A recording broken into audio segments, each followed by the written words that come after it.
മനസ്സിലാക്കിയ കുറച്ച് കാര്യങ്ങൾ തൃപ്തരാണ്. അങ്ങനെ പിന്നെ ഞാൻ പല പുസ്തകങ്ങൾ വായിച്ചു, പുറത്തുള്ള കാര്യങ്ങൾ വായിച്ചു. അങ്ങനെ കുറേ കാലത്തുള്ള അശാന്ത പരിശ്രമത്താൽ ഞാൻ അവസാനം കണ്ടെത്തി.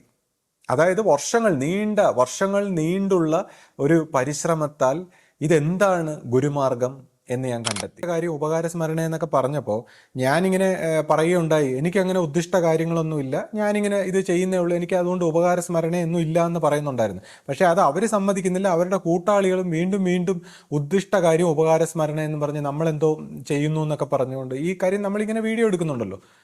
അപ്പോൾ ഞാൻ പിന്നെയും ആലോചിച്ചപ്പോൾ ശരിയാണ്, അവർ പറയുന്ന വളരെ ശരിയാണ്.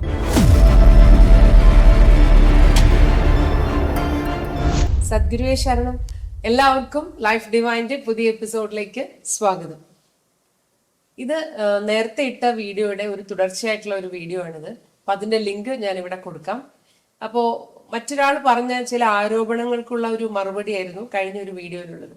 അപ്പോൾ അയാള് ഞങ്ങളെക്കുറിച്ചും പിന്നെ ആശ്രമത്തെക്കുറിച്ചും അഭിവന്ധ്യ ശിഷ്യപൂജിതയെക്കുറിച്ചും ഒക്കെ വളരെ മോശമായിട്ടും പിന്നെ ചില ആളുകൾക്ക് ആശ്രമത്തിലൊക്കെ ഉണ്ടാവുന്ന അനുഭവങ്ങളുണ്ടല്ലോ, അതിനെയൊക്കെ മറ്റൊരു തരത്തിൽ ഒരു ദുർവ്യാഖ്യാനമൊക്കെ നടത്തിക്കൊണ്ട് ഒരുപാട് കാര്യങ്ങൾ മോശമായിട്ട് സംസാരിക്കുകയുണ്ടായി. അപ്പോൾ അതിന് ശ്രീ വ്യക്തമായിട്ട് നമുക്ക് എങ്ങനെയാണ് ഗുരുമാർഗം എന്താണെന്നും അതെങ്ങനെ നമ്മൾ മനസ്സിലാക്കിയെടുക്കണമെന്നും ശാന്തിയും സമാധാനവും ഒക്കെ ഉണ്ടാക്കാൻ യഥാർത്ഥത്തിൽ നമ്മൾ എന്താ ചെയ്യേണ്ടതെന്നും ഒക്കെയുള്ള കാര്യങ്ങൾ ശ്രീ വളരെ വ്യക്തമായിട്ട് കഴിഞ്ഞ വീഡിയോയിൽ നമുക്ക് വിശദീകരിച്ച് തരികയുണ്ടായി. അപ്പോൾ അതിൽ തന്നെ ശ്രീ പറഞ്ഞ കുറച്ച് കാര്യങ്ങൾ നമ്മൾ അടുത്ത വീഡിയോയിൽ പറയാമെന്ന് പറഞ്ഞു. അപ്പം അതെന്ന് വെച്ചാൽ ഇപ്പോൾ ഞാനിങ്ങനെ മേക്കപ്പ് ഇട്ടിരിക്കുന്നു, പിന്നെ ഞങ്ങളുടെ വിവാഹം, പിന്നെ എൻ്റെ ഡിവോഴ്സിൻ്റെ കാര്യങ്ങൾ, അങ്ങനെയുള്ള കുറേ പ്രശ്നങ്ങളാണ് പുള്ളി എടുത്തു പറഞ്ഞിരിക്കുന്ന കുറച്ച് ആരോപണങ്ങൾ എന്ന് പറയുന്നത്. അപ്പോൾ ശ്രീ അതിനുള്ള ഒരു മറുപടിയാണ് നമുക്കിപ്പോൾ ഈ ഒരു വീഡിയോയിൽ ശ്രീ ഇന്ന് സംസാരിക്കാമെന്ന് പറഞ്ഞിരിക്കുന്നത്. അപ്പോൾ ശ്രീ ഒന്ന് പറയാമോ? ഒരു കാര്യം കൂടെ ഉണ്ട്, പുള്ളിക്കാരെ എനിക്കൊരു പേരും കൂടെ ഇട്ടിട്ടുണ്ട്, ശ്രീകുട്ടി. അപ്പോൾ ശ്രീമതി.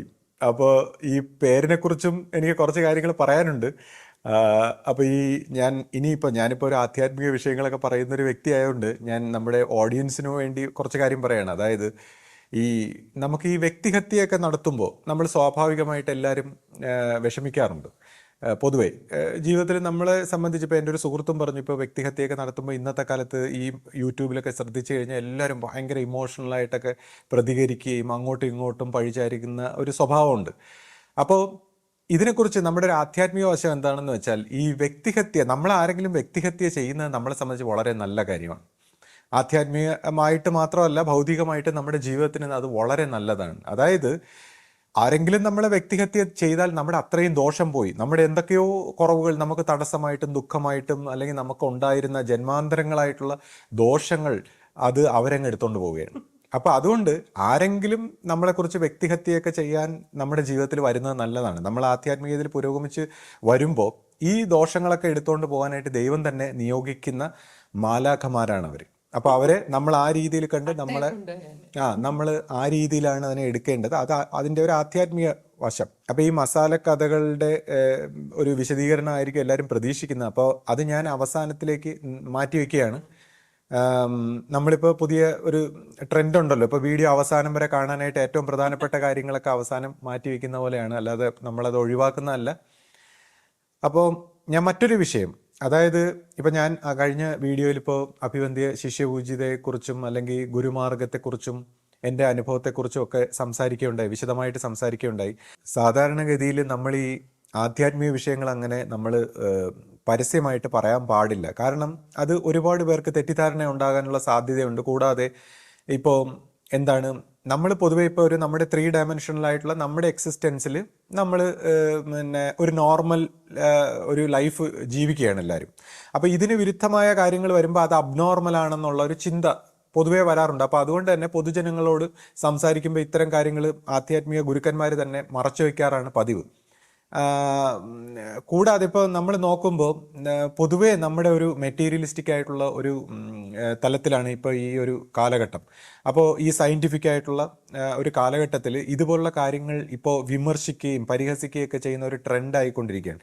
പക്ഷേ ഇതിൻ്റെ ഒരു സത്യം എന്താണെന്ന് വെച്ചാൽ, സയൻറ്റിസ്റ്റ് ആയിട്ടുള്ള വളരെ ഉന്നതമായ ശാസ്ത്രജ്ഞന്മാർ ഇപ്പോൾ സ്പിരിച്വൽ തലങ്ങളിലേക്ക് കടന്നു. കൂടാതെ ഇപ്പോൾ സ്പിരിച്വാലിറ്റിയുടെ വിശദീകരണങ്ങൾ ശാസ്ത്രീയമായി തന്നെ വന്നു തുടങ്ങി എന്നുള്ളതാണ്. അതായത് അവർ ബ്രെയിൻ മാപ്പിങ്ങും അവരിങ്ങനെ നമ്മുടെ ഡിഫറെൻ്റ് ആയിട്ടുള്ള സൈക്കോളജിക്കൽ എക്സ്പീരിയൻസിനെയൊക്കെ അവരിങ്ങനെ പഠിച്ച് ഈ ശാസ്ത്രീയമായി തന്നെ സ്പിരിച്വാലിറ്റിയിലേക്ക് അടുത്തുകൊണ്ടിരിക്കുകയാണ്. ഇപ്പോൾ കോസ്മിക് ആയിട്ടുള്ള നമ്മുടെ യൂണിവേഴ്സിൻ്റെ പഠനങ്ങളൊക്കെ ഇപ്പോൾ സ്പിരിച്വാലിറ്റിയിലേക്ക് എത്തിക്കൊണ്ടിരിക്കുകയാണ്. അതുകൊണ്ട് നമ്മളിപ്പോൾ സായിപ്പിൻ്റെ മുമ്പിൽ മാത്രം ഈ മുട്ടുമടക്കുന്ന സ്വഭാവമുള്ള നമ്മളൊക്കെ ഇനിയിപ്പോൾ അവർ സ്പിരിച്വാലിറ്റിയിലേക്ക് എത്തുമ്പോൾ നമ്മളിതൊക്കെ അംഗീകരിക്കേണ്ടി വരും. ഇപ്പോൾ തുടക്കത്തിലുള്ള ഒരു സൂപ്പർഫിഷ്യലായിട്ടുള്ള ഒരു സ്പിരിച്വൽ കാര്യങ്ങൾ സൂപ്പർഫിഷ്യലായിട്ടുള്ള ഒരു സയൻറ്റിഫിക് കാര്യങ്ങൾ ചർച്ച ചെയ്തുകൊണ്ടിരുന്നപ്പം എല്ലാവർക്കും ഈ സ്പിരിച്വാലിറ്റിയെ കളിയാക്കാനുള്ള ഒരു അവസരമായിരുന്നു. പക്ഷേ ഇപ്പോൾ സയൻസ് അങ്ങ് വളർന്ന് സ്പിരിച്വൽ തലങ്ങളിലേക്ക് എത്തിക്കൊണ്ടിരിക്കുകയാണ്. പിന്നെ കൂടാതെ ഇപ്പം ഞാൻ ഈ അനുഭവ തലങ്ങളെ വെച്ചുകൊണ്ടൊന്നും അല്ല ജീവിക്കുന്നത്. ഇപ്പോൾ എൻ്റെ ജീവിതത്തിൽ ഞാൻ ഒരുപാട് പേരെ, അതായത് ഈ സ്പിരിച്വൽ മേഖലയിലൂടെ സഞ്ചരിച്ച് മാനസികമായിട്ട് ഡിസ്റ്റർബ് ആയിപ്പോയി അല്ലെങ്കിൽ മാനസിക ഇഷ്യൂസിൻ്റെ വേർജിൽ നിൽക്കുന്ന ആൾക്കാരൊക്കെ എന്നോട് വന്ന് സംസാരിച്ചിട്ട് ഞാൻ അവരെ നോർമലാക്കി, അതായത് നമ്മുടെ ഒരു നോർമൽ മോഡിലേക്ക് എത്തിച്ചു കൊടുത്തിട്ടുണ്ട്. അപ്പോൾ പലരും എന്നോട് തുറന്ന് സമ്മതിച്ചിട്ടുണ്ട്, നിങ്ങളുടെ അടുത്ത് വന്ന് സംസാരിച്ചില്ലായിരുന്നെങ്കിൽ ഒരുപക്ഷെ എൻ്റെ ഒരു മാനസിക നില. അപ്പോൾ ഞാൻ വളരെ നോർമലായിട്ടുള്ള നമ്മുടെ സന്തോഷകരമായി ഇപ്പോൾ എന്താണ്, ഞാൻ കൊച്ചു സന്തോഷങ്ങളും ചിരിയും കളിയും തമാശയും ജീവിതത്തിൻ്റെ എല്ലാ നോർമലായിട്ടുള്ള കാര്യങ്ങളെ അനുഭവിച്ച് ആസ്വദിച്ചൊക്കെ ജീവിക്കുന്ന ഒരു വ്യക്തിയാണ്. അപ്പോൾ അതിനോടൊപ്പം ആത്മീയതയും. അപ്പോൾ ഒരു ഗുരുമാർഗത്തിലാവുമ്പോൾ ഇങ്ങനെ നമ്മൾ സിമ്പിളായിട്ടുള്ള നോർമലായിട്ടുള്ള വ്യക്തിത്വങ്ങൾക്കും കൂടെ ആത്മീയതയിൽ പരിണമിക്കാനുള്ള ഒരു വഴിയാണ്. അപ്പോൾ തന്നെ ഒരുപാട് നമ്മുടെ ആത്മീയ രംഗത്തുള്ളവർ പോലും ഈ സ്പിരിച്വൽ ആയിട്ടുള്ള വിഷയങ്ങളെ സംശയിക്കുന്ന ഒരു കൂട്ടത്തിലാണ്.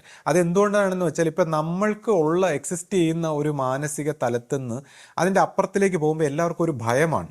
ഒരു അൺനോൺ ആയിട്ടുള്ള ഒരു തലത്തിലേക്ക് പോകാൻ മനസ്സിന് പൊതുവേ ഭയമാണ്. അല്ലെങ്കിൽ മനസ്സിന് ചിലപ്പോൾ മനസ്സ് ഇളകുന്നത് പോലെ തോന്നും. അങ്ങനെയൊക്കെ ഉള്ളൊരു ഇഷ്യൂ ഉള്ളതുകൊണ്ട് പൊതുവേ ഈ സ്പിരിച്വലായിട്ട് നമ്മൾ പറയുന്ന വ്യക്തികളും അവർ മനസ്സിലാക്കിയ ഒരു തലത്തിലുള്ള സ്പിരിച്വാലിറ്റി ആയിട്ട് മുന്നേറാനാണ് എല്ലാവരും ആഗ്രഹിക്കുന്നത്. പക്ഷേ ഈ മനസ്സിലാക്കിയ ഒരു തലത്തിൽ നിന്നുകൊണ്ട് സത്യത്തിലേക്ക് പരിണമിക്കാൻ പറ്റില്ല എന്നുള്ളൊരു വശമാണ്. അപ്പോൾ അവിടെയാണ് ഈ ഗുരുമാർഗത്തിൻ്റെ പ്രസക്തി.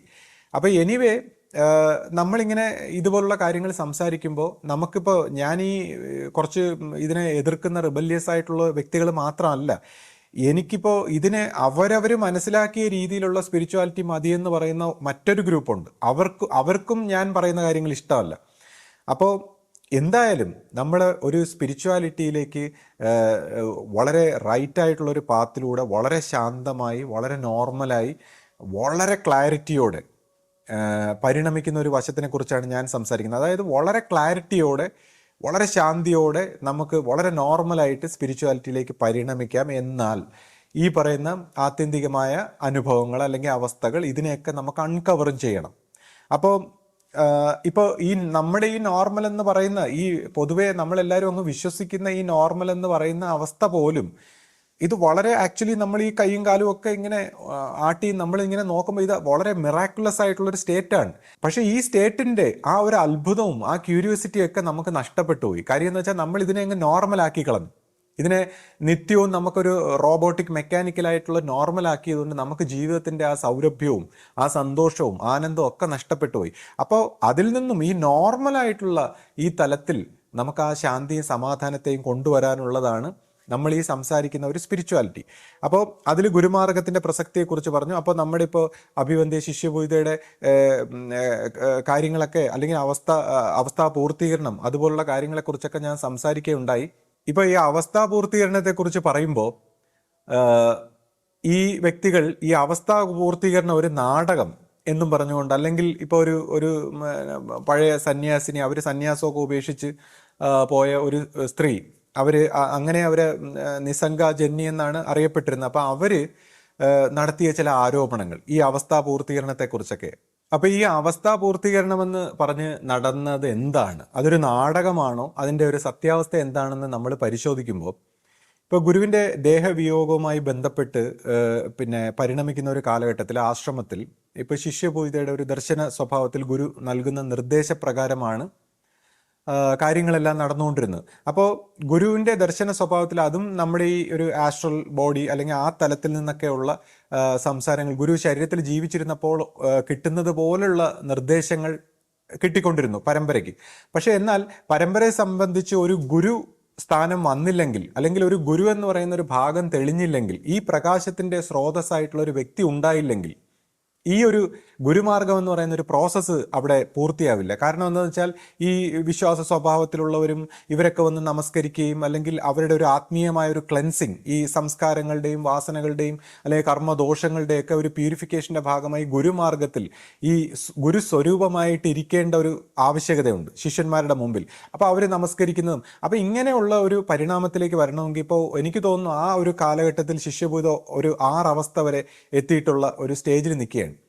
അപ്പം അങ്ങനെ ഒരു സ്റ്റേജിൽ നിൽക്കുന്ന ഒരു വ്യക്തി ദർശന സ്വഭാവത്തിലൂടെ ഗുരുവിനെ ഇങ്ങനെ ഗുരുവിൻ്റെ കാര്യങ്ങൾ കേട്ട് പരിണമിക്കുമ്പോൾ ഈ ഗുരുമാർഗം എക്കാലവും ഞാൻ തന്നെ ഭരിക്കും, ആ സത്യമായിട്ടുള്ള ആ പ്രകാശ സ്വരൂപം തന്നെ ഭരിക്കും എന്നുള്ള വാക്ക്, അല്ലെങ്കിൽ ഇവിടെ ഒരു ഗുരു ഉണ്ടായിരിക്കും എന്നുള്ളൊരു വാക്ക്, അത് നടക്കുന്നില്ല. കൂടാതെ ഇപ്പോൾ ഗുരുമാർഗത്തിൻ്റെ ഈ ഒരു പോക്ക്, ഈ ഒരു ഗുരു എന്ന് പറയുന്ന ആ ഒരു ഐക്യത്തിലൂടെയാണ് നടക്കേണ്ടത്. അപ്പോൾ ഈ ഒരു ഗുരുവിനെ സൃഷ്ടിക്കാനുള്ള ഗുരുവിൻ്റെ ചില നിർദ്ദേശപ്രകാരമാണ് ഈ ഒരു അവസ്ഥാ പൂർത്തീകരണത്തിന്റെ ഘട്ടത്തിലേക്ക് വരുന്നത്. ഇപ്പോൾ ഒരു ശിഷ്യനിൽ ഗുരുവിന്റെ പ്രകാശം അണഞ്ഞു നിൽക്കുന്നു, പിന്നെ പരമപ്രകാശം ഇങ്ങനെ വന്നിരിക്കുന്നു എന്നൊക്കെ നമ്മൾ വായിച്ചിട്ടുണ്ട്. അപ്പോൾ ഈ പ്രകാശം വന്നാൽ എങ്ങനെ ഈ ശിഷ്യനിലൂടെ ആ പ്രകാശത്തിന് നയിക്കാൻ പറ്റും പരമ്പരയെ? കാര്യം ഈ ശിഷ്യന്റെ, നമ്മുടെ ഇപ്പോൾ സാധാരണ മനുഷ്യർക്കെല്ലാം അവരുടെ ഒരു മനസ്സിന്റെ തലം, അതിനുശേഷം ഒരു അൺകോൺഷ്യസ് ആയിട്ടുള്ള ഒരു ബാരിയർ, അതായത് അത് ഒരുപക്ഷെ അതെല്ലാം അവേക്കൻഡ് ആയപ്പോലും ഈ ഒരു 7th സ്റ്റേജിലുള്ള ഒരു ബാരിയർ ഉണ്ട്. അപ്പോൾ ഈ ഒരു ബാരിയർ കടക്കാതെ ഒരിക്കലും ഈ പരമമായ ലൈറ്റിന് പ്രവർത്തിക്കാൻ പറ്റില്ല എന്നുള്ളതാണ്.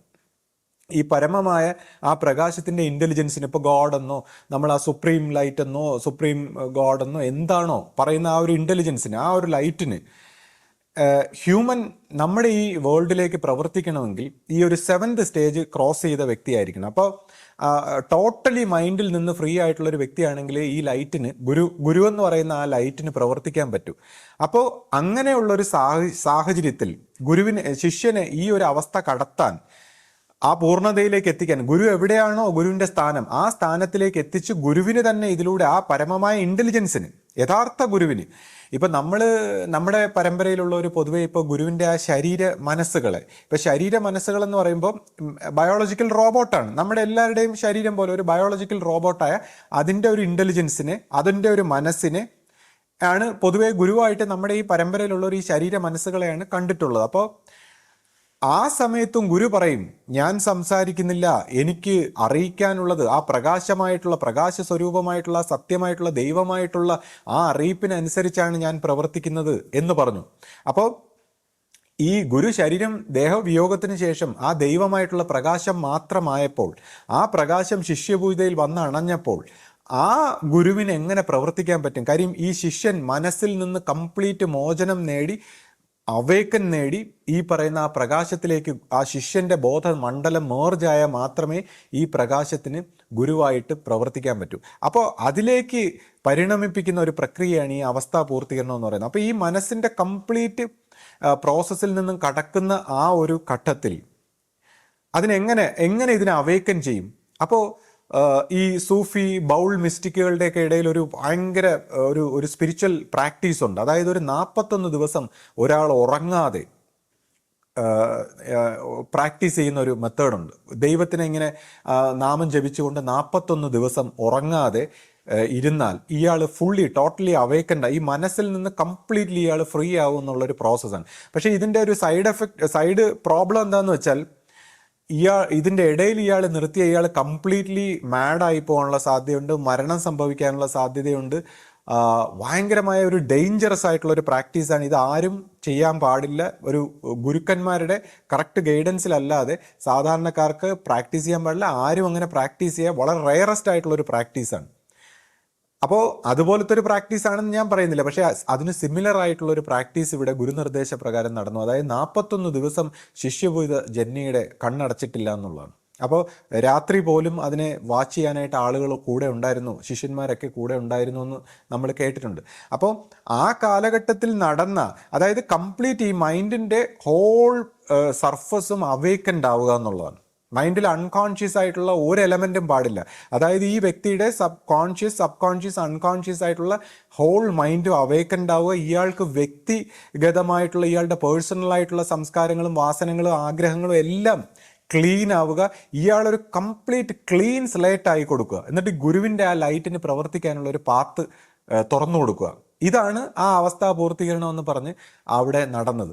അപ്പം ഈ സമയത്ത് ഇപ്പോൾ ഈ സ്ത്രീ, ഈ നിസ്സംഗാജന്യ എന്ന് പറയുന്ന അവർ പറയുന്നു, അവർ വളരെ സാത്വികയെ പോലെ ഈ പിന്നെ ഭയങ്കര ഗുരു നടത്തിയിട്ടുള്ള കാര്യങ്ങൾ അല്ലെങ്കിൽ ഗുരു നമ്മളെ പഠിപ്പിച്ചതെന്നൊക്കെ പറയുമ്പോൾ പൊതുജനങ്ങളെ തെറ്റിദ്ധരിപ്പിക്കാനായിട്ട് ഇത്രമാത്രം തെറ്റിദ്ധരിപ്പിച്ച ഒരു അവരുടെ സംസാരമാണ്. തെറ്റിദ്ധരിപ്പിക്കാൻ, മനുഷ്യരെ മനസ്സിനെ മലിനപ്പെടുത്തി പൈശാചികമാക്കുന്ന ഒരു സംസാരം. കാര്യം അത്രയ്ക്ക് നന്മയോടെയാണ് അവർ സംസാരിക്കുന്നത്. അപ്പോൾ അവർ സംസാരിക്കുമ്പോൾ ഈ പിന്നെ നമ്മുടെ ഗുരു മറ്റൊരു പുരുഷന്റെ ഒരു ചൂണ്ടുവിരൽ ഒരു കൈ വിരൽ പോലും ടച്ച് ചെയ്യാൻ പാടില്ല എന്നൊക്കെ പറഞ്ഞ് വളർത്തിക്കൊണ്ട് വന്ന നമ്മളെ ഇങ്ങനെയൊക്കെ എന്നൊക്കെ പറഞ്ഞ് അവരിങ്ങനെ പലതും സംസാരിക്കുന്നുണ്ട്. അപ്പോൾ ആ സംസാരത്തിൽ അവിടെ എന്താണ് നടന്നത്? അപ്പം അവരെ വളർത്തിക്കൊണ്ട് വന്നു. അതായത് ഒരു 3 അവസ്ഥ വരെ കടക്കാൻ എന്ത് രീതിയിൽ സൂക്ഷിക്കണം, അതാണ് ഗുരു അവരെയൊക്കെ പഠിപ്പിച്ചത്. അവരെ പഠിപ്പിച്ചതാണോ എല്ലാവർക്കും ഉള്ളത്? അവരങ്ങനെയാണ് ചിന്തിക്കുന്നത്. ഇനി അവസ്ഥാ പൂർത്തീകരണം എന്ന് പറയുന്ന ഒരു കാര്യം എപ്പോഴും നടക്കുന്നതാണോ ആശ്രമത്തിൽ? ഇതിനു മുമ്പ് ഗുരു അത് പഠിപ്പിച്ചിട്ടുണ്ടോ? അല്ലെങ്കിൽ ഇത് മനുഷ്യരാശിയിൽ ഇത് എത്ര സമയത്ത് നടന്നിട്ടുണ്ട്? അപ്പോൾ അവരിത് പഠിച്ചിട്ടില്ല. ഇങ്ങനെ ഇവിടെ നടക്കാൻ പോണ ഈ കാര്യം എന്താണെന്ന് അവർക്ക് അറിയില്ല.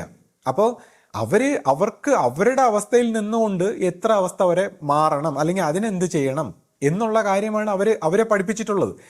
അപ്പോൾ മറ്റുള്ളവർക്ക് ഇപ്പോൾ ഹയസ്റ്റ് ആയിട്ടുള്ള ഇത്ര ഉയർന്ന സ്ഥാനത്ത് നിൽക്കുന്ന ഒരു ശിഷ്യൻ, ഈ സ്ത്രീ പുരുഷ ഭേദങ്ങളൊക്കെ കഴിഞ്ഞ ഒരു ശിഷ്യൻ, ആ മനസ്സിൽ അങ്ങനെയൊന്നും ഇല്ല. അപ്പോൾ ഇനിയിപ്പോൾ ഈ ബയോളജിക്കൽ റോബോട്ട് പോലെ കാണുന്ന ഈ ശരീരം, ആ ശരീരത്തെ നമ്മളിങ്ങനെ ഇലയിൽ കിടത്തി അങ്ങനെയൊക്കെയുള്ള കാര്യങ്ങൾ നമ്മൾ മറ്റേ ക്ഷീരബലം ഒഴിച്ചു ഈ ട്രീറ്റ്മെൻറ്റിനെ കുറിച്ചൊക്കെ നമ്മൾ കേട്ടിട്ടുണ്ട്. അപ്പോൾ അതൊരു ശരീരമായി കഴിഞ്ഞു.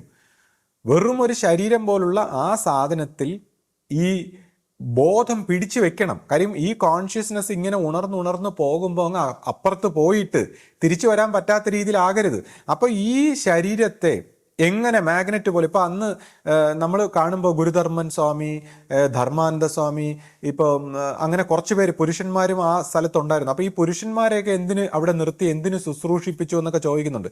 അപ്പോൾ ഈ ശരീരം, ഈ സ്ത്രീ പുരുഷ ഭേദങ്ങളൊക്കെ കഴിഞ്ഞ് ഈ ശരീരം ഒരു പക്ഷേ ചിലപ്പോൾ ഈ ശരീരത്തെ നിർത്താൻ ഈ മാഗ്നറ്റിക് ഫീൽഡ് പോലെ ഏത് ശരീരത്തിൻ്റെ സ്പർശനമാണ് അല്ലെങ്കിൽ എന്താണ് ഇതിന് പ്രയോജനപ്പെടുന്നത്? കാര്യം ഈ ഒരു അവസ്ഥയിൽ കിടക്കുന്ന ഈ ശിഷ്യന് മറ്റ് വികാരങ്ങളോ ഈ മനുഷ്യൻ പറയുന്ന മൃദുല വികാരങ്ങളും മറ്റു കാര്യങ്ങളൊന്നും എൻജോയ് ചെയ്യാൻ പറ്റുന്ന ഒരു മൂഡിലല്ല. അപ്പം അവരുടെ മനസ്സിൽ നിന്ന് ഇതൊക്കെ എന്തൊക്കെയൊക്കെയോ അവർ പറയുകയാണ്. പക്ഷേ ഇത് നമ്മളെ സംബന്ധിച്ച് ഒരു ഓപ്പറേഷൻ പോലെ വളരെ വലിയൊരു പ്രോസസ്സ് നടക്കുകയാണ്. അപ്പോൾ ആ പ്രോസസ്സിൽ എങ്ങനെ ഏത് രീതിയിൽ കാല് മസാജ് ചെയ്യണം, അല്ലെങ്കിൽ എങ്ങനെ ഇതിനെ ശുശ്രൂഷിക്കണം, എങ്ങനെ ഈ ശരീരത്തിൽ ഈ ഫ്രജൈലായിട്ടുള്ള ഭയങ്കരമായിട്ടുള്ള ഈ പ്രോസസ്സിലൂടെ കടന്ന്, അതും പരമ്പര ആദ്യമായിട്ട് വിറ്റ്നസ് ചെയ്യാണ്. അങ്ങനെ ഒരു പ്രോസസ്സിലൂടെ കടന്നു പോകുമ്പോൾ ഈ കോൺഷ്യസ്നെസ് അങ്ങ് വിട്ട് അപ്പുറത്ത് പോകാതെ, അല്ലെങ്കിൽ അതിനെ പൂർണ്ണമായിട്ടും ആ ലൈറ്റിനെ ഇപ്പുറത്തേക്ക് കൊണ്ടുവരാനുള്ള ഒരു വലിയ ഒരു ഘട്ടം നടന്നുകൊണ്ടിരിക്കുമ്പോൾ അതിനെയാണ് ഇവർ വളരെ തുച്ഛമായ മനുഷ്യ ബുദ്ധി കൊണ്ട് വിലയിരുത്തി അവർ ഇനി നിന്ദിക്കാൻ ഒന്നും ബാക്കിയില്ല. എത്ര പേരെ അവർ വഴിതെറ്റിച്ചു, എത്ര മനസ്സുകളെ അവർ പൈശാചികമാക്കി കളഞ്ഞു.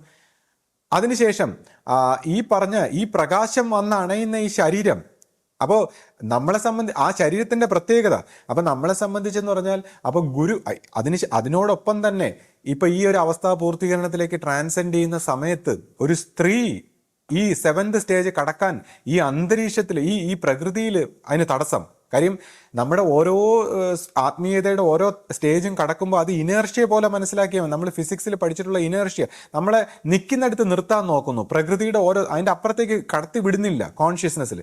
അപ്പോൾ അങ്ങനെ ഓരോ തലങ്ങളിലും നമുക്ക് ഇങ്ങനെ ഇനേർഷ്യ ഉണ്ടാകുമ്പോൾ, സ്പിരിച്വൽ ഇനേർഷ്യ ഉണ്ടാകുമ്പോൾ ഹയസ്റ്റ് സ്റ്റേറ്റിലേക്ക് ഒരു സ്ത്രീ ശരീരത്തിൽ നിന്ന് ഒരു വ്യക്തിയെ കടത്തി വിടുന്നില്ല. അവിടെയും ഗുരു എല്ലാ നിയമങ്ങളെയും ബൈപ്പാസ് ചെയ്തുകൊണ്ട്, ഗുരു അതിന് തണലായി വന്നുകൊണ്ട്, ഗുരു ഈ കോൺഷ്യസ്നെസ്സിനെ ആ ഹയസ്റ്റ് ആയിട്ടുള്ള കോൺഷ്യസ്നെസ്സിലേക്ക് മേർജ് ചെയ്തുകൊണ്ട് ഗുരുവിൻ്റെ ലൈറ്റ്. അപ്പോൾ നേരത്തെ ഗുരു ശരീരത്തിലുണ്ടായിരുന്നപ്പോൾ ഗുരു പറഞ്ഞു ഞാൻ സംസാരിക്കുന്നില്ല, ആ ലൈറ്റ് പറയുന്നതാണ് ഞാൻ സംസാരിക്കുന്നതെന്ന് പറഞ്ഞപ്പോൾ ഗുരു ലൈറ്റായി മാറിക്കഴിഞ്ഞപ്പോൾ ഗുരു തന്നെ ആ ലൈറ്റായിട്ട് ഇനി ശിഷ്യപൂജയിലൂടെ സംസാരിക്കുന്നു. അപ്പോൾ ഇതാണ് ആ ഞാൻ തന്നെ ഭരിക്കും, അല്ലെങ്കിൽ ഈ ലൈറ്റ് തന്നെ നമ്മളെ എക്കാലവും ഒരു ഗുരു ഉണ്ടാകും എന്ന് പറഞ്ഞതിൻ്റെ ഒരു സീക്രട്ട്. അപ്പോൾ ഇത് ഗുരു ശിഷ്യ പരമ്പരയായിട്ട് എക്കാലവും ഇങ്ങനെ പോകും. അപ്പോൾ നമ്മൾ പറയും പരമ്പരയിൽ നമ്മളിലെല്ലാം ഈ പ്രകാശം അണഞ്ഞില്ലേ, ഗുരുവിൻ്റെ പ്രകാശം. അപ്പം നമുക്ക് അവിടെയാണ് പറഞ്ഞത്, ഈ ഒരു മനുഷ്യൻ്റെ കോൺഷ്യസ്, സബ് കോൺഷ്യസ്, അൺകോൺഷ്യസ് ആയിട്ടുള്ള ഈ തലങ്ങളിൽ സാധാരണ മനുഷ്യരുടെ അൺകോൺഷ്യസ് ആയിട്ടുള്ള ഇത്രയും വലിയ ബാരിയർ ഇരിക്കുമ്പോൾ ഈ ലൈറ്റിന് പ്രവർത്തിക്കാൻ പറ്റില്ല. സാധാരണ മനുഷ്യരിൽ എത്ര പ്രകാശം, എന്ത് ദൈവികത ഉണ്ടെങ്കിലും ഇതിന് പ്രവർത്തിക്കാൻ പറ്റില്ല. പക്ഷേ ഫുള്ളി കോൺഷ്യസ് ആയിട്ടുള്ള ഒരു മൈൻഡ്, എല്ലാ സംസ്കാരങ്ങളും എല്ലാ കാര്യങ്ങളും വാഷ് ചെയ്ത് ക്ലീൻ ആക്കിയിട്ടുള്ള ആ ഒരു മനസ്സിലൂടെ മാത്രമേ ദൈവത്തിൻ്റെ പ്രകാശം റിഫ്ലക്റ്റ് ചെയ്യൂ. അപ്പോൾ ആ ഒരു പ്രോസസ്സാണ് ഈ അവസ്ഥാ പൂർത്തീകരണമായിട്ട് നമ്മൾ കണ്ടത്. അത് നമ്മുടെ ഒരു ഉത്സവമാണ്, നമ്മുടെ പരമ്പരയെ സംബന്ധിച്ച് വലിയൊരു ആഘോഷമാണ്, ഒരു വിജയമാണ്. ഈ ദീപാവലിയൊക്കെ ആഘോഷിക്കുന്ന പോലെ ഒരു വലിയ വിജയമാണത്. അപ്പോൾ അതായത് അസത്യത്തിൽ നിന്ന് സത്യത്തിലേക്കുള്ള, തമസിൽ നിന്ന് ജ്യോതിയിലേക്കുള്ള, മൃത്യുവിൽ നിന്ന് അമൃതത്തിലേക്കുള്ള ഒരു പരമ്പരയിലെ ഒരു എടുത്തു ചാട്ടമാണ്. അപ്പോൾ അതിൻ്റെ ആ വിജയമാണ് പരമ്പരയെ സംബന്ധിച്ച് ആഘോഷിക്കേണ്ട ഒരു കാര്യമാണ് ഈ അവസ്ഥാ പൂർത്തീകരണം, അല്ലെങ്കിൽ നമ്മുടെ ഒരു സായുജ്യമാണ്. അപ്പോൾ അതിനെയൊക്കെ ഇങ്ങനെ വളരെ മോശകരമായിട്ട്, ആ ഒരു സൗഭാഗ്യത്തെ, ആ ഒരു കാര്യത്തെ ഇത്രയും മോശകരമായിട്ട് ഇവർ പ്രസൻറ്റ് ചെയ്ത് കളഞ്ഞു. അതിനൊരു നാടകമായിട്ടൊക്കെ അവർ പ്രസൻറ്റ് ചെയ്യാൻ അവർ ശ്രമിക്കുന്നു എന്നുള്ളത് വളരെ എന്താണ് അപലപനീയമായ ഒരു കാര്യമാണ്. അപ്പോൾ ഗുരു എന്ന ആ ലൈറ്റിനെ മാനിച്ചുകൊണ്ടായിരിക്കണം ഗുരുമാർഗത്തിൻ്റെ പരിണാമം. അപ്പോൾ ഈ ഗുരുമാർഗം എന്താണ്? ഇപ്പോൾ എന്നെ സംബന്ധിച്ച് ഞാൻ ചെറുപ്പത്തിൽ ഇങ്ങനെ നമ്മുടെ ഗുരുമാർഗത്തെക്കുറിച്ച് പഠിക്കുന്ന ഒരു സമയത്ത് ഞാനിങ്ങനെ ഗുരുവാണികളൊക്കെ വായിച്ച് മനസ്സിലാക്കി തുടങ്ങി. അപ്പോൾ എനിക്ക് പല സംശയങ്ങൾ വന്നു. അപ്പോൾ ഞാൻ മറ്റ് പുസ്തകങ്ങളൊക്കെ വായിച്ചു. അപ്പോൾ നമ്മളിപ്പോൾ ഒരു പതഞ്ജലി യോഗ സമ്പ്രദായത്തിൽ നോക്കിയ ഒരു അഷ്ടാംഗ മാർഗമായിട്ട് വ്യക്തമായിട്ട് അതിനെക്കുറിച്ച് നമുക്ക് മനസ്സിലാക്കാൻ പറ്റും. ഇപ്പോൾ ബുദ്ധ മതത്തെ ശ്രദ്ധിച്ചു കഴിഞ്ഞാൽ അവർക്കും ഒരു അഷ്ടാംഗ പാത്ത് അവർ പറയുന്നു. ജൈന മതത്തിന് അവരുടേതായ ഒരു പാത്ത് നമുക്ക് കാണാം. പിന്നെ ഇപ്പോൾ വേദാന്ത സ്വഭാവത്തിലാണെങ്കിൽ അവർക്ക് അവരുടേതായ ഒരു ക്ലിയർ കട്ട് 7th സ്റ്റേജ് വരെയുള്ള ഒരു പാത്തിനെ കുറിച്ച് അവർ സംസാരിക്കുന്നു. അല്ലെങ്കിൽ ഇപ്പം മറ്റു മതസ്വഭാവത്തിലായാലും ഒക്കെ നമുക്ക് ഓരോന്നിനും ഒരു ക്ലിയർ കട്ടായിട്ടുള്ള ഒരു മാർഗം നിർദ്ദേശിക്കപ്പെട്ടിട്ടുണ്ട്. ഇനി നമ്മളിപ്പം ഒരു രമണ മഹർഷിയുടെ ഒരു കാര്യം എടുത്തു കഴിഞ്ഞാൽ ഞാൻ ആരാണ് എന്നുള്ള രീതിയിലൊരു ഒബ്സർവേഷനെ കുറിച്ച് അദ്ദേഹം പറയുന്നുണ്ട്. ഇപ്പോൾ ജിദ്ദു കൃഷ്ണമൂർത്തിയെ കുറിച്ച് സംസാരിച്ചു കഴിഞ്ഞാൽ അദ്ദേഹവും ഇതേപോലെ ചോയ്സ്ലെസ് അവയർനെസ്സിനെ കുറിച്ച് ഇങ്ങനെ പറയുന്നുണ്ട്. അപ്പോൾ അങ്ങനെ ഓരോ ഗുരുക്കന്മാരെയും എടുത്ത് പരിശോധിച്ചു കഴിഞ്ഞാൽ അവർക്കെല്ലാം ഒരു ജ്ഞാന, കർമ്മ, ഭക്തി സമ്പ്രദായത്തിൽ ഓരോ മാർഗങ്ങളുണ്ട്. അപ്പോൾ ഈ ഗുരുമാർഗം എന്താണ്? അപ്പം ഞാൻ അതിനെക്കുറിച്ച് ഇങ്ങനെ മനസ്സിലാക്കാനായിട്ട് ഇങ്ങനെ വായിക്കുകയാണ്. അപ്പോൾ ഇങ്ങനെ പലതും വായിക്കുമ്പോൾ ഇപ്പോൾ ഗുരുവാണി ആ കാലഘട്ടത്തിൽ ഞാൻ തുടങ്ങിയ സമയത്ത് ഇറങ്ങിയിട്ടുള്ള എല്ലാ മാസികകളും എല്ലാ പതിപ്പുകളും ഗുരുവാണി എന്തൊക്കെ രീതിയിൽ കിട്ടുമോ അതെല്ലാം ഞാൻ കളക്ട് ചെയ്ത് നമ്മുടെ പ്രസിദ്ധീകരിച്ചിട്ടുള്ള എല്ലാം വായിക്കുകയാണ്. പിന്നെ മുൻപ് പ്രസിദ്ധീകരിച്ചിട്ടുള്ള 65ലും അങ്ങനെയൊക്കെയുള്ള കിട്ടാവുന്ന പുസ്തകങ്ങളെല്ലാം എടുത്തു വെച്ച് ആശ്രമത്തിൽ ഞാനിങ്ങനെ വായിക്കുകയാണ്. അങ്ങനെ ഗുരുവാണികളെല്ലാം വായിച്ചു വരുമ്പോൾ അപ്പോഴും ഈ നമുക്ക് കുറച്ച് അടിസ്ഥാനപരമായ കാര്യങ്ങളും നമ്മുടെ കുറേ പഴയ കഥകളും ചരിത്രങ്ങളും ഗുരു നിർദ്ദേശിക്കുന്ന കാര്യങ്ങളും നമ്മുടെ പല ചിട്ടകളും കാര്യങ്ങളൊക്കെ ഇങ്ങനെ മനസ്സിലാകുന്നുണ്ട്. ഇപ്പം ജീവിതചര്യകളും ഗൃഹസ്ഥാശ്രമികളുടെ പാലിക്കേണ്ട കാര്യങ്ങളും ഒക്കെ മനസ്സിലാവുന്നുണ്ട്.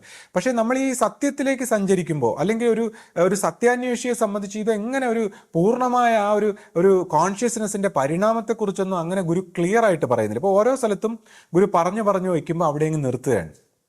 ഇപ്പോൾ ഒരു ആകാശ സ്വഭാവത്തിലൊക്കെ ഉള്ളൊരു കാര്യം പറയുമ്പോൾ അവിടെ അങ്ങ് നിർത്ത്. അങ്ങനെ ഓരോ കാര്യങ്ങളും പറഞ്ഞ് അപൂർണമാക്കിയാണ് ഗുരുവാണികൾ. അപ്പോൾ ആദ്യകാലത്തൊക്കെ ഞാനിങ്ങനെ വായിക്കുമ്പോൾ, ഈ പുസ്തകങ്ങളൊക്കെ ഞാനിങ്ങനെ വായിച്ചു വരുമ്പോൾ അവസാനം അടുക്കാറാവുമ്പോൾ ഞാനിങ്ങനെ മനസ്സുകൊണ്ട് വിചാരിക്കും, അയ്യോ ഇത് തീരും മുമ്പ് തന്നെ ഇതെല്ലാം ഒന്നും നമുക്ക് ക്ലിയർ കിട്ടണേ, കാര്യം തീരാറായി, ഇപ്പോഴും നമുക്ക് കാര്യം ക്ലിയർ ആയിട്ടില്ല. കുറേ കാര്യങ്ങൾ സംസാരിക്കുന്നുണ്ട്, വളരെ ഇൻട്രസ്റ്റിങ്ങുമാണ്, പക്ഷെ കാര്യം എന്താണെന്ന് അങ്ങോട്ട് മനസ്സിലാവുന്നില്ല.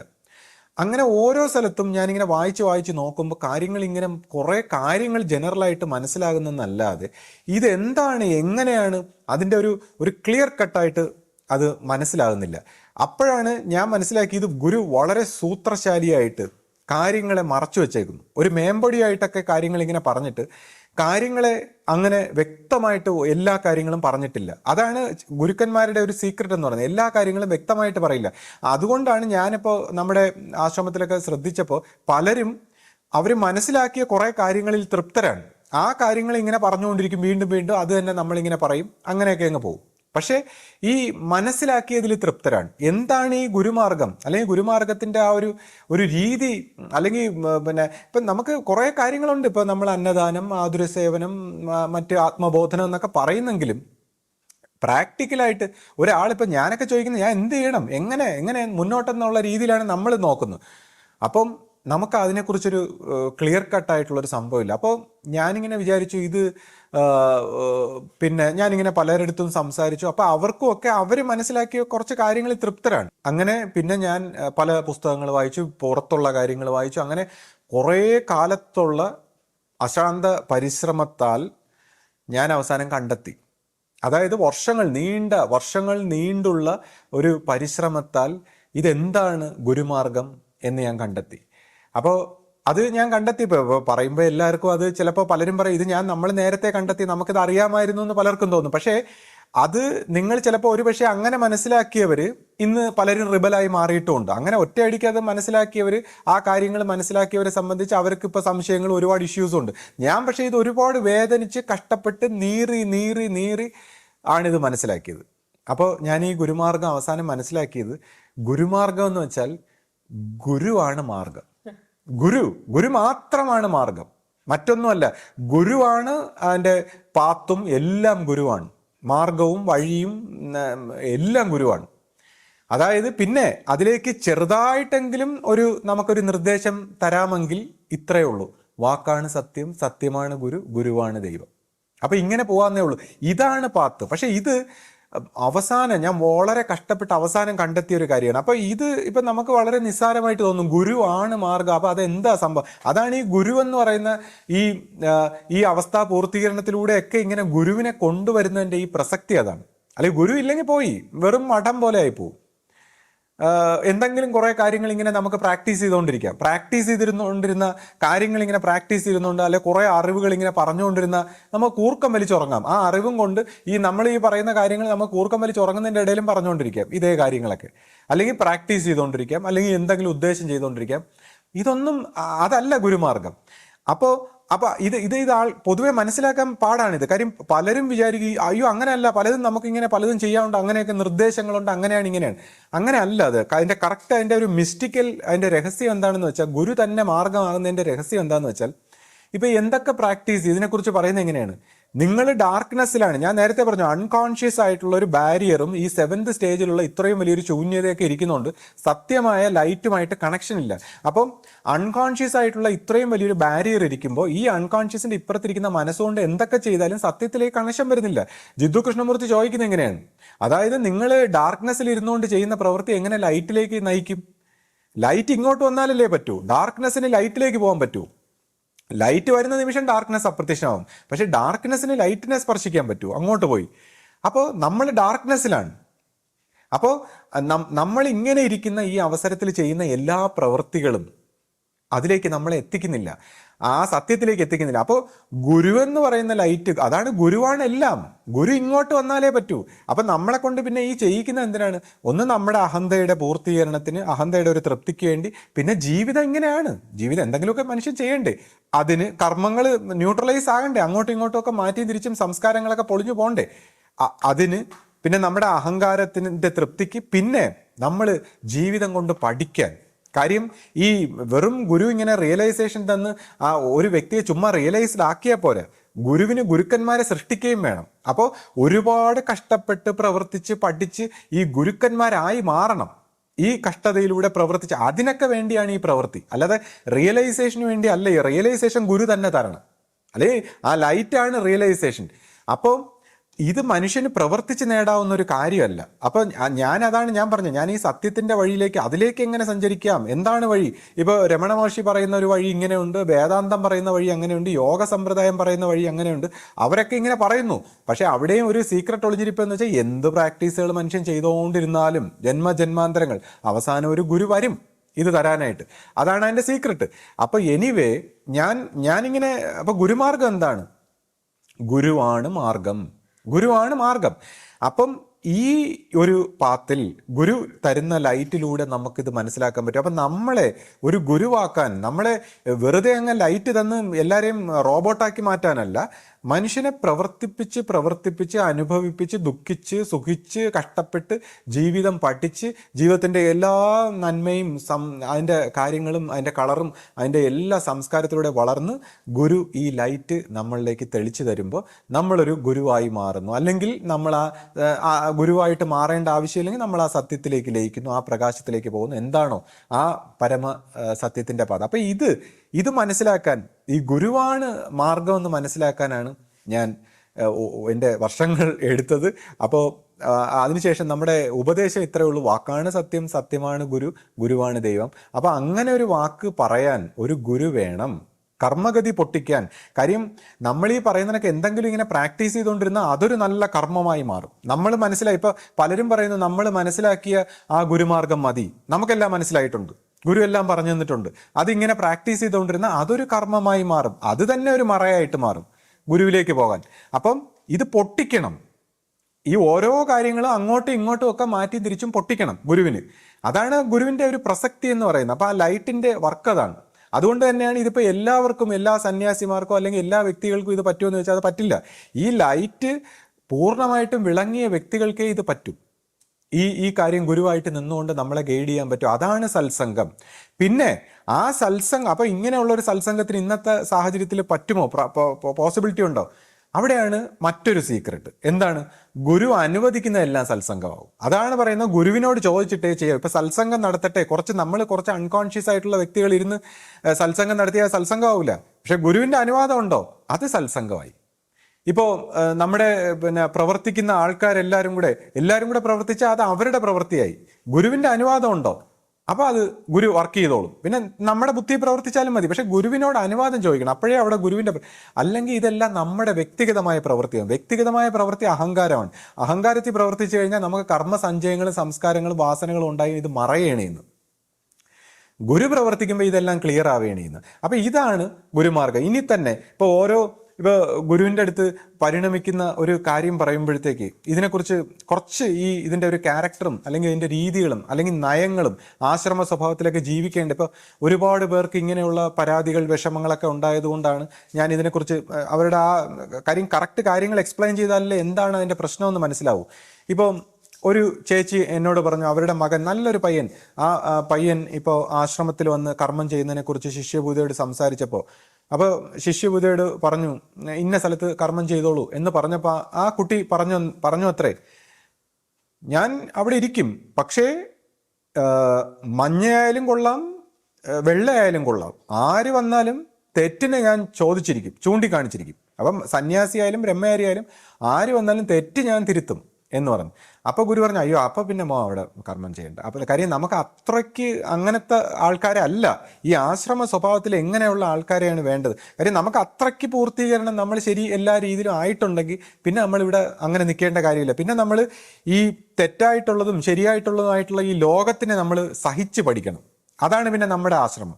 കാര്യം നമ്മൾ ശരിയായി കഴിഞ്ഞാൽ പിന്നെ ആശ്രമത്തിൽ നിന്ന് പഠിക്കേണ്ട കാര്യമില്ലല്ലോ. അപ്പോൾ ആശ്രമത്തിൽ എല്ലാ തരത്തിലുള്ള എല്ലാ ലെവലിലുള്ള ആൾക്കാരും ഉണ്ടെന്നുള്ളതാണ്. ഇനിയിപ്പം മറ്റൊരമ്മ എന്നോട് സംസാരിച്ചപ്പം അവർ കുറേ കാലമായിട്ട് ആശ്രമത്തിൽ ഉണ്ട്. അപ്പോൾ അവരുടെ മകന് പല ഇഷ്യൂസ്. അപ്പം എന്നോട് സംസാരിച്ച് വന്നപ്പോൾ, മോനെ നമ്മളെല്ലാം ചോദിക്കും, എല്ലാ തെറ്റ് കണ്ടു കഴിഞ്ഞാൽ നമ്മൾ ചോദിക്കും, പറയും, അങ്ങനെ. അപ്പം ഞാൻ പറഞ്ഞു, അമ്മ അങ്ങനെ തെറ്റൊന്നും കണ്ട നമ്മൾ ചോദിക്കുകയും പറയുകയൊന്നും വേണ്ട, നമ്മുടെ കാര്യം നോക്കി ജീവിച്ചാൽ മതി. അപ്പോൾ പറഞ്ഞു, അയ്യോ തെറ്റ് ചോദിക്കണ്ടേ? അപ്പം ഞാൻ പറഞ്ഞു, തെറ്റും ശരിയും ഒക്കെ നിർണ്ണയിക്കാൻ നമ്മളാരാണ്? നമ്മൾ നമ്മുടെ കാര്യം നോക്കൂ. പിന്നെ കുറച്ച് കാര്യങ്ങൾ ഞാൻ പറയാം. അപ്പം അവരെ അങ്ങനെ ഞാൻ കുറേ കാര്യങ്ങൾ പറഞ്ഞു വിട്ടപ്പോൾ അവർ പറഞ്ഞു, അയ്യോ മോനോട് സംസാരിക്കാൻ വളരെ വൈകിപ്പോൾ, ഇത്രയും വർഷങ്ങൾക്ക് ശേഷം നമ്മൾ അനുഭവിക്കാനുള്ള എല്ലാം അനുഭവിച്ച് കഴിഞ്ഞ്, ഈ തെറ്റും തിരുത്താൻ നടത്തി ആൾക്കാരെ തിരുത്താൻ നടത്തി അനുഭവിക്കാനുള്ള എല്ലാം അനുഭവിച്ച് ഇപ്പം എൻ്റെ 30-40 വർഷം കഴിഞ്ഞു. ഇപ്പം അവസാനമായിപ്പോയി പരിചയപ്പെട്ടത്. അപ്പം ആ അമ്മയ്ക്ക് പലരും തെറ്റ് ചോദിക്കുക, മറ്റേത് ചെയ്യുക, അങ്ങനെയൊക്കെയുള്ള ഉപദേശങ്ങൾ കൊടുക്കുന്നുണ്ട്. അവർ ഉപദേശിക്കുന്നതിനും കാരണമുണ്ട്, അത് ഞാൻ പറയാം. ഇനി മറ്റൊരാൾ എന്നോട് സംസാരിച്ച ഒരു മാമൻ പറഞ്ഞു, ഞാൻ ഒരു തെറ്റും ചെയ്യില്ല, ഞാൻ ഇപ്പോൾ ഗുരു എന്നോട് പറഞ്ഞിട്ടുണ്ട് ഇതെല്ലാം ഞാൻ ഉണ്ടാക്കിയതാണ്, നിനക്ക് വേണമെങ്കിൽ എടുത്തോളൂ എന്നാണ് എന്നോട് ഗുരു പറഞ്ഞിട്ടുള്ളത്. അപ്പോൾ അതുകൊണ്ട് തന്നെ ഞാൻ ഒരു തെറ്റും സ്വാർത്ഥ ലാഭത്തിനൊന്നും ചെയ്യില്ല. പക്ഷെ ഞാൻ എന്തെങ്കിലും ചെയ്യുന്നെങ്കിൽ ആരടുത്തും ഞാൻ ചോദിക്കാറുമില്ല. അപ്പം ഞാൻ മനസ്സിലാക്കി, അപ്പം പിന്നെ ഈ മാമൻ ആശ്രമത്തിൽ നിൽക്കാനും പറ്റൂല. ആരുടെടുത്തും ചോദിക്കാതെ ഒരു സ്ഥലത്ത് ഇങ്ങനെ എല്ലാം സ്വയം ചെയ്യാൻ പോയി കഴിഞ്ഞാൽ പറ്റുമോ? അപ്പം ഇതെന്തിനാണ്? അപ്പം ഇപ്പൊ ഗുരുവിനോ ആ മാമനോട് ഗുരു പറഞ്ഞു, ഇത് ഞാൻ ഉണ്ടാക്കിയതാണ് ഈ ആശ്രമം, നിനക്ക് വേണമെങ്കിൽ എടുത്തോ എന്ന് പറഞ്ഞു. അപ്പൊ ഇതൊന്നും പരിഹസിക്കാനില്ല, ഇത് കാര്യങ്ങൾ മനസ്സിലാക്കാൻ വേണ്ടിയാണ്. ഇപ്പൊ എൻ്റെ അമ്മയോട് പറഞ്ഞു, സുധേ നീ ഇതിനെല്ലാം അവകാശിയാണ്, അമ്മയോട് പറഞ്ഞാണ്. അപ്പൊ അമ്മ ഇനി നാളെ അവകാശം പറഞ്ഞു ചെന്നാൽ അങ്ങനെ ചെല്ലരുത്. അപ്പം ഇനിയിപ്പോൾ ആശയോട് പറഞ്ഞു, അല്ലെങ്കിൽ ഓരോരുത്തരുടെ അടുത്ത് പറഞ്ഞു, ചില ആൾക്കാരോട് പറഞ്ഞു നീയാണ് ഇതെല്ലാം ചെയ്യേണ്ടത്, അല്ലെങ്കിൽ നീയാണ് എല്ലാം, അല്ലെങ്കിൽ മറ്റവനോട് ഇങ്ങനെ അങ്ങനെ ചോദിച്ചും പറഞ്ഞു വന്നപ്പോൾ ഈ ആശ്രമത്തിലുള്ള എല്ലാവരോടും ഗുരു പറഞ്ഞു നിങ്ങളാണ് എല്ലാം. അപ്പൊ ചുരുക്കി പറഞ്ഞാൽ നമ്മളാണ് എല്ലാം. അപ്പൊ എല്ലാവരും എല്ലാമാണ് ഇവിടെ. അപ്പൊ ഈ ആശ്രമത്തിന്റെ ഒരു പ്രത്യേകത എന്താന്ന് വെച്ചാൽ എല്ലാവരും എല്ലാമാണ് ഇവിടെ. നമ്മളെല്ലാവരെയും ചക്രവർത്തിയാക്കി വിട്ടിട്ടാണ് ഗുരു പോയത്. പക്ഷെ ദാസനെ പോലെ വിനയത്തോടെ നിൽക്കാൻ നമ്മൾ പഠിക്കണം. നമ്മളെ ചക്രവർത്തിയാക്കിയിട്ടാണ് ഗുരു. നമ്മൾ ചക്രവർത്തിമാരുടെ ആശ്രമമാണിത്. നമ്മളെല്ലാവരും എല്ലാമാണ്, ആരും മോശക്കാരല്ല. അപ്പോൾ ഗുരു എല്ലാവരെയും ഇങ്ങനെ പൊക്കി വിട്ടിട്ടാണ് പോയത്. ഇപ്പോൾ ഇപ്പോൾ എൻ്റെ ചെറുപ്പത്തിൽ എനിക്ക് ഫീൽ ചെയ്തിട്ടുണ്ട്, ഗുരു നമ്മുടെ ഫാമിലിയിൽ എനിക്കാണ് വലിയ പ്രാധാന്യം തരുന്നത്. എനിക്കിങ്ങനെ തോന്നി. അത് ശിഷ്യപൂജ അതുപോലെ ഒരു പ്രാധാന്യം തരുന്ന പോലെ എനിക്ക് തോന്നി. അപ്പം ഞാൻ സഹോദരിയോട് ചോദിച്ചപ്പോൾ സഹോദരിക്കും വലിയ പ്രാധാന്യമുണ്ട്, അവളും ഗുരുവായിട്ടുള്ള ബന്ധം. അമ്മയോട് ചോദിച്ചപ്പോൾ അമ്മയ്ക്കും പ്രാധാന്യമുണ്ട്, ആശയോട് ചോദിച്ചപ്പോൾ ആശയ്ക്കും പ്രാധാന്യമുണ്ട്. ചോദിച്ചും പറഞ്ഞു വന്നപ്പോൾ എല്ലാവർക്കും പ്രാധാന്യമുണ്ട്. എല്ലാവർക്കും അവരുടെ ഗുരുവാണെന്ന് തോന്നത്തക്ക, അവരുടെ മാത്രം ഗുരുവാണെന്ന് തോന്നത്തക്ക രീതിയിൽ ഒരു സ്നേഹമാണ് ഗുരു എല്ലാവർക്കും തന്നിരിക്കുന്നത്. അപ്പം നമ്മൾ എനിക്ക് മാത്രമൊന്നും പറഞ്ഞ് ഞാൻ പോയി കഴിഞ്ഞാൽ എന്ത് ചെയ്യും?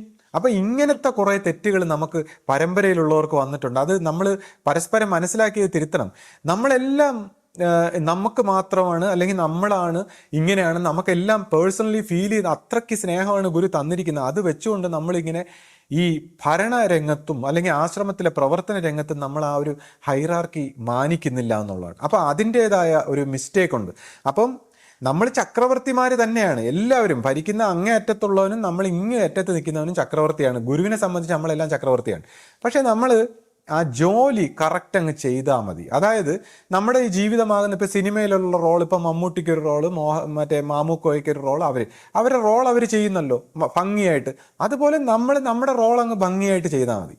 എന്താണ്, നമ്മൾ വാച്ച്മാനായിട്ട് നിൽക്കുമ്പോൾ അവിടുത്തെ ജോലി അങ്ങ് ചെയ്താൽ മതി. ചക്രവർത്തിയാണെന്നും പറഞ്ഞ് സന്യാസിയെ ചോദ്യം ചെയ്യാനും ബ്രഹ്മചാരി ചോദ്യം ചെയ്യാനൊന്നും പോകണ്ട.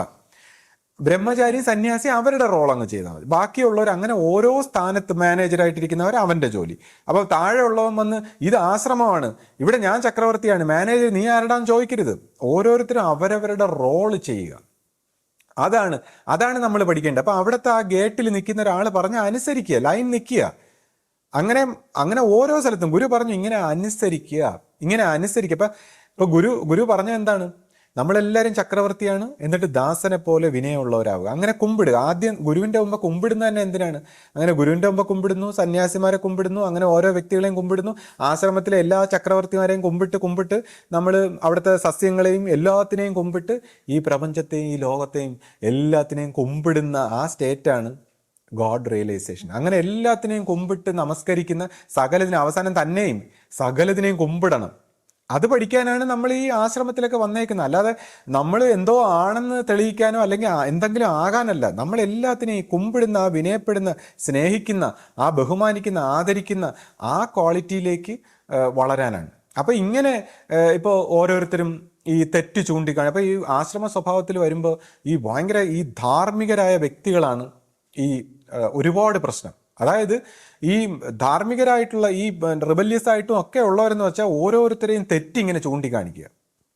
തെറ്റ്. അപ്പോൾ ഇനി ഇതെങ്ങനെ അവർ ഈ തെറ്റ് ചൂണ്ടിക്കാണിക്കുന്നു? അപ്പോൾ അവർ പറഞ്ഞതെന്ന് വെച്ചാൽ ഗുരു എന്നോട് പറഞ്ഞിട്ടുണ്ട്. അപ്പോൾ ഗുരു എന്താണ്? ഈ ആദ്യകാലങ്ങളിൽ ഗുരുവിന് ഓരോ ലെവലിലുള്ള ശിഷ്യന്മാരുണ്ട്. അപ്പോൾ ആദ്യകാലത്ത് ഫസ്റ്റ് ലെവലിൽ വരുമ്പോൾ ഗുരു എന്ന് പറയുമ്പോൾ ഗുരു ഒരുത്തം വന്ന് ഒരു പ്രത്യേക രീതി വരുമ്പോൾ പറയും നീയാണിത് ചോദിക്കേണ്ടത്, നീ ചോദിക്കടാ, നീ പോയി ചോദിക്കുക, ആ തെറ്റ് നീ ക്ഷമിക്കരുത്. അപ്പോൾ അവൻ പറയും ഇങ്ങനെയാണ് ഗുരു പഠിപ്പിച്ചേക്കുന്നത്, ഈ തെറ്റ് ക്ഷമിക്കരുത്. ഇനി മറ്റൊരുത്തനോട് ഗുരു പറയും നമ്മളൊന്നും പറയരുത്, നമ്മളവിടെ മിണ്ടരുത്, വിനയത്തോടെ നിൽക്കുക, അത് സഹിക്കുക. അപ്പോൾ അവൻ പറയും സഹിക്കുക, ഇങ്ങനെയാണ് പറഞ്ഞേക്കുന്നത്. ഇനി മറ്റൊരുത്തൻ പറയും ഇത്. ഇനിയിപ്പോൾ ഗുരു ഒരു ഉറുമ്പിനെ പോലും നോവിക്കില്ല. അപ്പോൾ ഗുരു ഒരു വണ്ടിനെ ഒരുത്തനോട് പറയും നീ അടിച്ചു കൊല്ലടാ. കാര്യം അവൻ അടിച്ചു കൊല്ലുന്ന ഗുരു കണ്ടില്ലെങ്കിലും അവൻ അടിച്ചു കൊല്ലും. അപ്പം ഗുരു പറയും നീ അവൻ ആ ദോഷം ഏറ്റെടുക്കണ്ട, ഗുരു അത് ഏറ്റെടുക്കും, നീ അടിച്ചു കൊല്ലടാ, ഗുരു പറഞ്ഞിട്ടാണല്ലോ ചെയ്തത്. അങ്ങനെ ഇതേപോലെ പല മിസ്റ്റേക്കുകൾ ചെയ്യുന്നവരിടത്തും ഗുരു ആദ്യം ചെയ്യാൻ പറയും. കാര്യം ഗുരു ഈസ് എ മിറർ, നമ്മുടെ തന്നെ മിററാണ്. കാര്യം ഗുരു ഇത് പറയുന്നത് എന്തിനെന്ന് വെച്ചാൽ, ഗുരു ഇത് പറഞ്ഞില്ലെങ്കിൽ അവൻ അല്ലെങ്കിലും ചെയ്യും, ഇത് തന്നെ ചെയ്യും. അപ്പോൾ അല്ലെങ്കിൽ അവൻ കളഞ്ഞിട്ട് പോകും, അവനെ ചെയ്യാൻ സമ്മതിച്ചില്ലെങ്കിൽ. അപ്പോൾ ഇത് ഗുരു പറഞ്ഞ് ചെയ്യിക്കും. അപ്പോൾ ഗുരുവായല്ലോ അതിൻ്റെ കർത്തൃത്വം. അപ്പോൾ ഇങ്ങനെ കുറേ പേരെ ട്രെയിൻ ചെയ്തിട്ടുണ്ട്. അപ്പോൾ ഗുരു ഇതൊരു ആശ്രമത്തിലുള്ള ഒരു സെറ്റപ്പാണ്. ഒരുപാട് പേര് ചേർന്നുള്ളൊരു ഇതാവുമ്പോൾ ഇങ്ങനെ കുറേ പേര് തിരുത്താനും നിൽക്കുമ്പോൾ അങ്ങോട്ടും ഇങ്ങോട്ടും തിരുത്താനും നന്നാക്കാനും ഒക്കെ ആകുമ്പോൾ ഈ കോൺഷ്യസ്നെസ് അത് പ്രവർത്തിച്ച് ഈ തിരുത്താൻ ചെയ്യുന്നവൻ തിരുത്തി തിരുത്തി തിരുത്തി അവസാനം അടപ്പളകും. അവസാനം അവൻ ജീവിതം പഠിക്കും. കാര്യം ഇങ്ങനെ ഈ തിരുത്താനുള്ള ഒരു കർമ്മത്തിൻ്റെ ഒരു മെൻറ്റാലിറ്റി ഉള്ള ഒരു സ്വഭാവം എന്ന് വെച്ചാൽ അവന് തന്നെ ഒരു ടോർച്ചറായിട്ട് പ്രകൃതി കൊടുത്തേക്കുന്നതാണ്. കാര്യം അവൻ തിരുത്താൻ ശ്രമിച്ച് അവൻ ജീവിതം പഠിക്കും. അവസാനം ആരെയും തിരുത്തണ്ട, ഇനി ഞാൻ മര്യാദയ്ക്ക് ജീവിച്ചാൽ മതിയെന്ന് അവൻ അവസാനം പഠിക്കും. അപ്പോൾ ഇങ്ങനെ അങ്ങോട്ട് തിരുത്താനും ഇങ്ങോട്ട് തിരുത്താനും ഭരിക്കാനും ഭരിക്കപ്പെടാനും ഒക്കെയുള്ള പല സ്വഭാവത്തിലുള്ള ആൾക്കാരുണ്ട്. അപ്പോൾ ഫസ്റ്റ് ലെവലിൽ ഗുരു എല്ലാം അംഗീകരിച്ചു കൊടുക്കും. സെക്കൻഡ് ലെവലിലുള്ള ശിഷ്യന്മാരുടെ അടുത്ത് ഗുരു പറയും നേരെ വിപരീതം. അവൻ വന്ന് പറയുന്നതിൻ്റെ അവൻ ഒരുത്തനെ മറ്റവനെ ഭരിക്കാൻ ചെല്ലുമ്പോൾ ഗുരു പറയും നീ ഭരിക്കണ്ട, മറ്റേ ചെയ്യാൻ പറയുമ്പോൾ നീ ഇത് ചെയ്യണ്ട, നീ ഇങ്ങനെ ചെയ്യും. അതായത് രണ്ടാമത്തെ ലെവലിലേക്ക് ഉയർന്നവൻ്റെ അടുത്ത് ഗുരു ഇങ്ങനെയാണ് പറയുന്നത്, നേരെ വിപരീതം. ഇനി മൂന്നാമത്തെ ലെവലിൽ കുറച്ചുകൂടെ ഉയർന്ന ശിഷ്യനോട് ഗുരു ഒന്നും പറയില്ല, മൗനം. അപ്പം അവൻ ആ മൗനം നിസ്സംഗത, ഗുരുവിൻ്റെ നിസ്സംഗത കാണുമ്പോൾ തന്നെ അവന് വിഷമമായി. മറ്റവരുടെ അടുത്തൊക്കെ രണ്ടു കൂട്ടരുടെ അടുത്ത് പറഞ്ഞു. ഇനി അടുത്ത ലെവലിൽ വന്ന ഒത്തുകൂടെ ശുദ്ധമായവൻ, അവൻ്റെ അടുത്ത് ഗുരു ഒരു നിസ്സംഗത, ഒന്നും പറയുന്നില്ല. അപ്പം അവനും വിഷമമായി. ഇനി അതിനേക്കാൾ ഉയർന്നവൻ്റെ അടുത്ത് ഗുരു ഒരു പുച്ഛം. അപ്പം അവന് ആ പുച്ഛം മതി 10 ദിവസം വിഷമിക്കാൻ.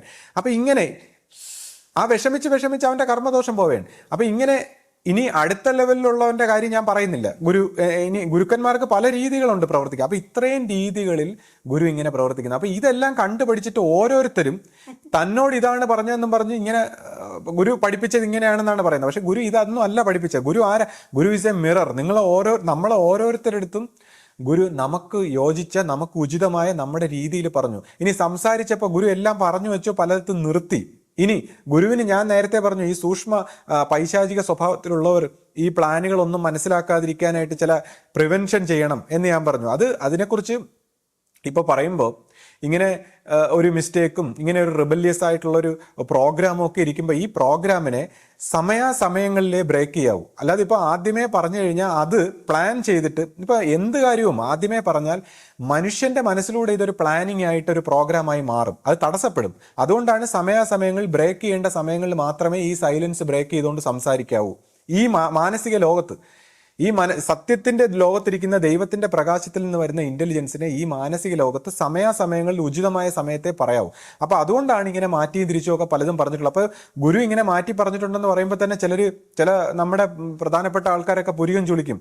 ഗുരു അങ്ങനെ സത്യത്തിന്റെ വശം സത്യം തന്നെയാണ്, തീർച്ചയായിട്ടും സത്യം, ഈ പ്രപഞ്ചത്തിന്റെ സത്യം, ദൈവം, ആ സത്യത്തിന്റെ വാചകം തന്നെയാണ് പറയുന്നത്. അത് നമ്മുടെ മനുഷ്യന്റെ ബുദ്ധിയിലുള്ള വാക്കിലുള്ള സത്യമല്ല, സത്യത്തിന്റെ വാചകം, ഏകം സത്യമായ സത്യത്തിന്റെ വാചകമേ ഗുരു സംസാരിച്ചിട്ടുള്ളൂ.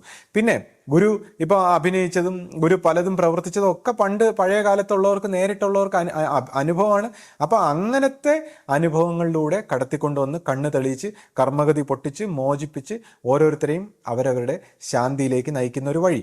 അപ്പോൾ തന്നെ ഇപ്പോൾ ശിഷ്യപൂജിത ഈ രീതി പ്രവർത്തിച്ചപ്പോൾ ഗുരുവിനാണെങ്കിൽ വിശ്വാസ സ്വഭാവത്തിൽ ഡൈ ഹാർഡായിട്ടുള്ള കുറേ ശിഷ്യ പരമ്പര ഉണ്ടായിരുന്നു. അപ്പോൾ അവരൊക്കെ ഗുരുവിനെ പ്രൊട്ടക്റ്റ് ചെയ്തു. ഗുരു ഈ സംസാരിക്കുന്നതും ഗുരുവിൻ്റെ പ്രവർത്തനങ്ങളെല്ലാം അവർ പ്രൊട്ടക്റ്റ് ചെയ്തു. എന്നാൽ ശിഷ്യപൂജയുടെ സമയത്ത് വന്നപ്പോൾ ഈ പഴയ സ്വഭാവത്തിലുള്ളവരൊക്കെ കുറച്ച് ഇതേപോലെ സംശയിക്കാനും പരാതി പറയാനും, അപ്പോൾ ഗുരുവിൻ്റെ ആ പ്രവർത്തനം, ഗുരു ആ കർമ്മഗതി പൊട്ടിക്കുന്ന ആശ്രമ സ്വഭാവത്തിലുള്ള പ്രവർത്തനങ്ങൾ തടസ്സപ്പെട്ടു എന്നുള്ളതാണ്. അപ്പോൾ ഗുരുവിന് പിന്നെ മൗനം പാലിക്കേണ്ടി വന്നു. അപ്പോൾ അതിനെയാണ് ഈ പറയുന്ന വ്യക്തികൾ ഈ പ്രോബ്ലങ്ങളും ഇങ്ങനെയൊക്കെ പല കാര്യങ്ങളൊക്കെ പറയുന്നത്. അപ്പോൾ അവർ പലതിൻ്റെയും പിന്നിൽ ഇതിനെല്ലാം പിന്നിൽ ശിഷ്യപൂജിത എന്ന് പറയുന്നു. അപ്പോൾ ഇതിനെല്ലാം പിന്നിൽ ശിഷ്യപൂജിത എന്ന് അവർ പറഞ്ഞാൽ അതിൻ്റെ പിന്നിൽ ഗുരുവാണ്. ഇപ്പോൾ എല്ലാ കാര്യങ്ങളും നമ്മൾ ഈ പറയുന്ന നമുക്ക് ശിഷ്യപൂജിത അറിയണമെന്നില്ല. ഇപ്പം ഞാൻ പറഞ്ഞു എൻ്റെ ജീവിതത്തിൽ സംഭവിച്ച ഒരുപാട് പ്രശ്നങ്ങൾ, അപ്പോൾ ആ പ്രശ്നങ്ങളൊന്നും ഇപ്പോൾ ശിഷ്യപൂജിത നേരിട്ട് അറിയണമെന്നോ പ്രവർത്തിക്കണമെന്നില്ല. നമ്മുടെ ഉള്ളിലും ഗുരുവുണ്ട്. അപ്പോൾ നമ്മുടെ ഉള്ളിൽ ഇരുന്നുകൊണ്ട് നമുക്കിതെല്ലാം പ്രശ്നങ്ങളായിട്ടും പെരുപ്പിച്ച് അങ്ങോട്ടും ഇങ്ങോട്ടും മനസ്സിനെ ഇങ്ങനെ ഡിസ്മാൻഡിൽ ചെയ്ത് നോ മൈൻഡ് ആക്കാനുള്ള ഒരു പ്രവൃത്തിയാണ് ഈ നടക്കുന്നത്. അപ്പോൾ എല്ലാം ഗുരു അറിയണമെന്നില്ല. ഇനി അറിഞ്ഞാലും അറിഞ്ഞില്ലെങ്കിലും ഇങ്ങനെയൊക്കെ തന്നെയാണ് ഗുരുമാർഗത്തിൽ പ്രവർത്തിക്കുമ്പോൾ നടക്കുന്നത്. അപ്പോൾ ഗുരുവിൻ്റെ അകത്തുനിന്നും പുറത്തുമുള്ള ഒരു പ്രവർത്തനം. പിന്നീട് ഇപ്പോൾ ഞാൻ പറഞ്ഞു എല്ലാത്തിലും ഗുരുവിൻ്റെ നിർദ്ദേശങ്ങൾ വാങ്ങിച്ചില്ലെങ്കിൽ ഈ പറയുന്ന പോലെ അത് നമ്മുടെ പ്രവൃത്തിയായി പോകും. അപ്പോൾ ഗുരുവിൻ്റെ നിർദ്ദേശത്താൽ പ്രവർത്തിച്ച ആശ്രമത്തിന് എല്ലാ നന്മയിലേക്കും പോകും. ഗുരുവിൻ്റെ നിർദ്ദേശങ്ങൾ ഇല്ലെങ്കിലോ അത് നമ്മുടെ വ്യക്തിഗതമായ പ്രവർത്തനങ്ങൾ വരും. അപ്പോഴാണ് നമുക്ക് പിന്നെ പല തരത്തിലുള്ള ആരോപണങ്ങളും പ്രശ്നങ്ങളും അങ്ങനെയൊക്കെ വരുന്നത്. ഇനിയിപ്പോൾ ഗുരുവിൻ്റെ നിർദ്ദേശമുണ്ട്, എന്നാലും ഇങ്ങനത്തെ കുറച്ച് ആരോപണങ്ങൾ വരുന്നെങ്കിൽ അത് ആരോപണങ്ങൾ നമ്മൾ കേൾക്കണം. ആ ശിഷ്യ സമൂഹം അത് നടത്തുന്നവർ ഇതൊക്കെ കേൾക്കണം. കാര്യം അങ്ങനെ എന്തെങ്കിലുമൊക്കെ കേട്ടാലേ അവരും പരിവർത്തനപ്പെടും. അപ്പോൾ ഇങ്ങനെ ഇത് പല രീതിയിൽ പല സ്വഭാവത്തിലാണ് ഈ ഒരു പരിവർത്തനം നടക്കുന്നത്. ഇപ്പോൾ ഇതിനെക്കുറിച്ച് എല്ലാം നമുക്ക് വിശദീകരിക്കാനും പറ്റില്ല. എല്ലാം അങ്ങനെ ഇത്തരം കാര്യങ്ങൾ അങ്ങ് വിശദീകരിക്കാൻ പറ്റില്ല. നമ്മളിതിനെ വിശ്വസിക്കുക. ഒന്നാമത്തെ കാര്യം, നമ്മളിതൊരു സത്യമാണ്, ഇതൊരു വെളിച്ചമാണ്, ഇതൊരു നന്മയാണ്, ഏറ്റവും ജീവിതത്തിൽ കിട്ടാവുന്ന നന്മയാണെന്ന് മനസ്സിലാക്കി. ഇപ്പം ഞാൻ പറഞ്ഞു, നമ്മൾ എന്തൊക്കെ പ്രവർത്തിച്ചാലും കിട്ടാത്ത, എത്ര കഷ്ടപ്പെട്ട് പ്രവർത്തിച്ചാലും കിട്ടാത്ത ധന്യതയാണ് ഇത് എന്ന് മനസ്സിലാക്കുമ്പോൾ ഉള്ള അതിൻ്റെ ആ ഒരു വലിപ്പമാണ്. അപ്പോൾ അതിനെ നമുക്ക് പറഞ്ഞ് ബോധ്യപ്പെടുത്താൻ പറ്റില്ല. അപ്പോൾ അതിനെ വിശ്വസിച്ച് മുന്നോട്ട് പോകുമ്പോൾ സ്വന്തം ജീവിതത്തിൽ തെളിഞ്ഞ് വരും എന്നുള്ള ഒരു സത്യമാണിത്.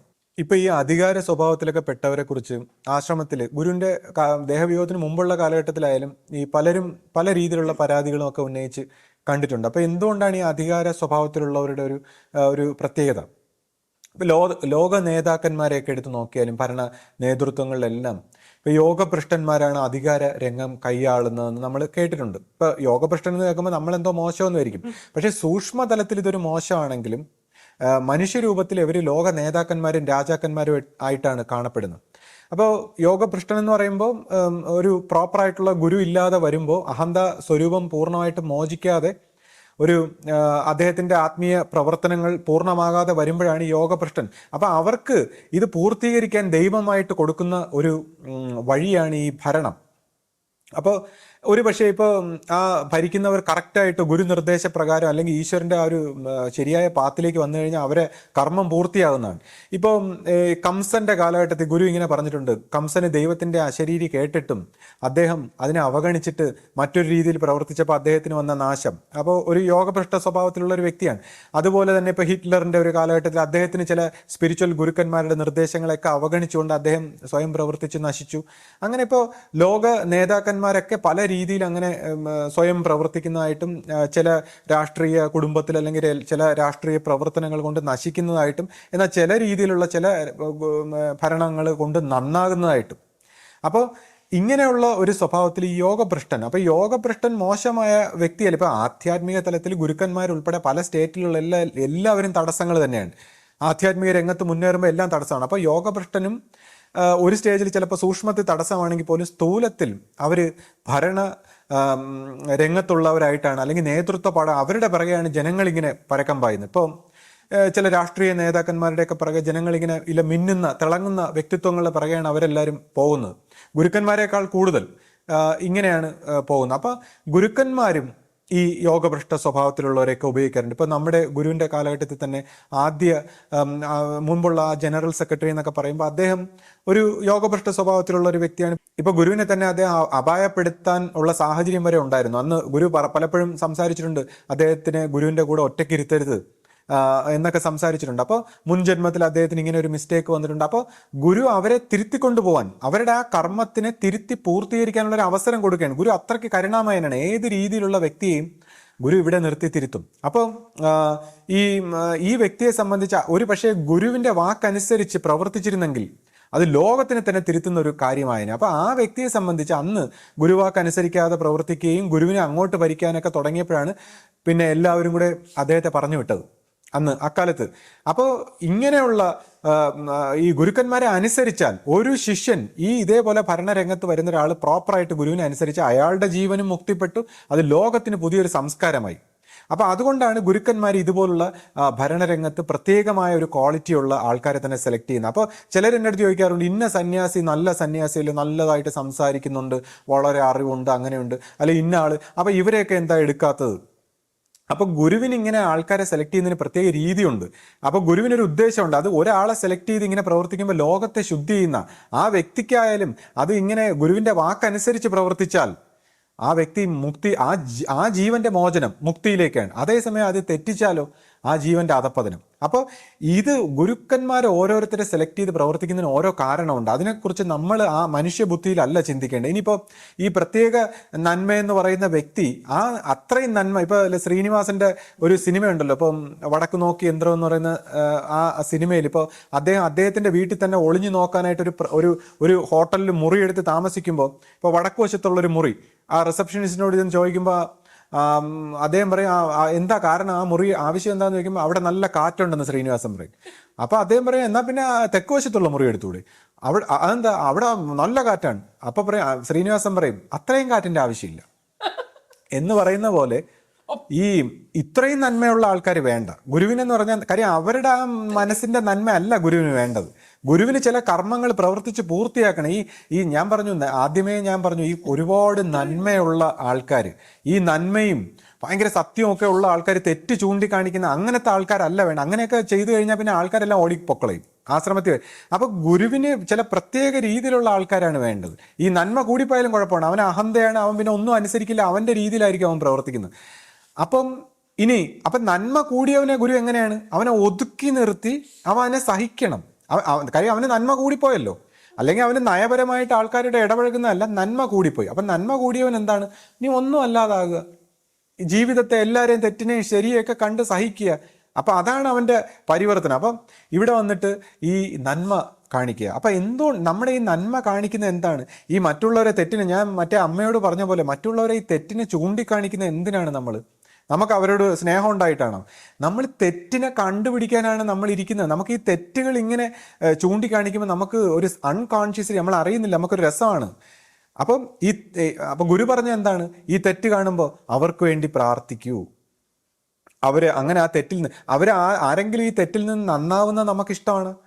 നമ്മൾ അവർക്ക് വേണ്ടി പ്രാർത്ഥിക്കുമോ? നമ്മളവർ നശിച്ചു. അപ്പം ഈ നശിച്ചു പോകുന്ന ആ പ്രവർത്തനമല്ല ആശ്രമം എന്ന് പറഞ്ഞാൽ എല്ലാവരും നന്നാവുക, എല്ലാവരെയും നന്നാക്കുക. തെറ്റിനെ കണ്ട ആ തെറ്റിന് വേണ്ടി പ്രാർത്ഥിച്ച അയാൾ നന്നാവുക, നിങ്ങളും നന്നാവുക. അങ്ങനെ എല്ലാത്തിനെയും നന്നാക്കുന്ന ഒരു പ്രോസസ്സാണ്. അല്ലെ തെറ്റിന് തെറ്റ് കണ്ടില്ലേ അവനെ അടിച്ച് കളയ, ഇവൻ തെറ്റ്, മറ്റവൻ തെറ്റ്, എല്ലാവരും തെറ്റ്.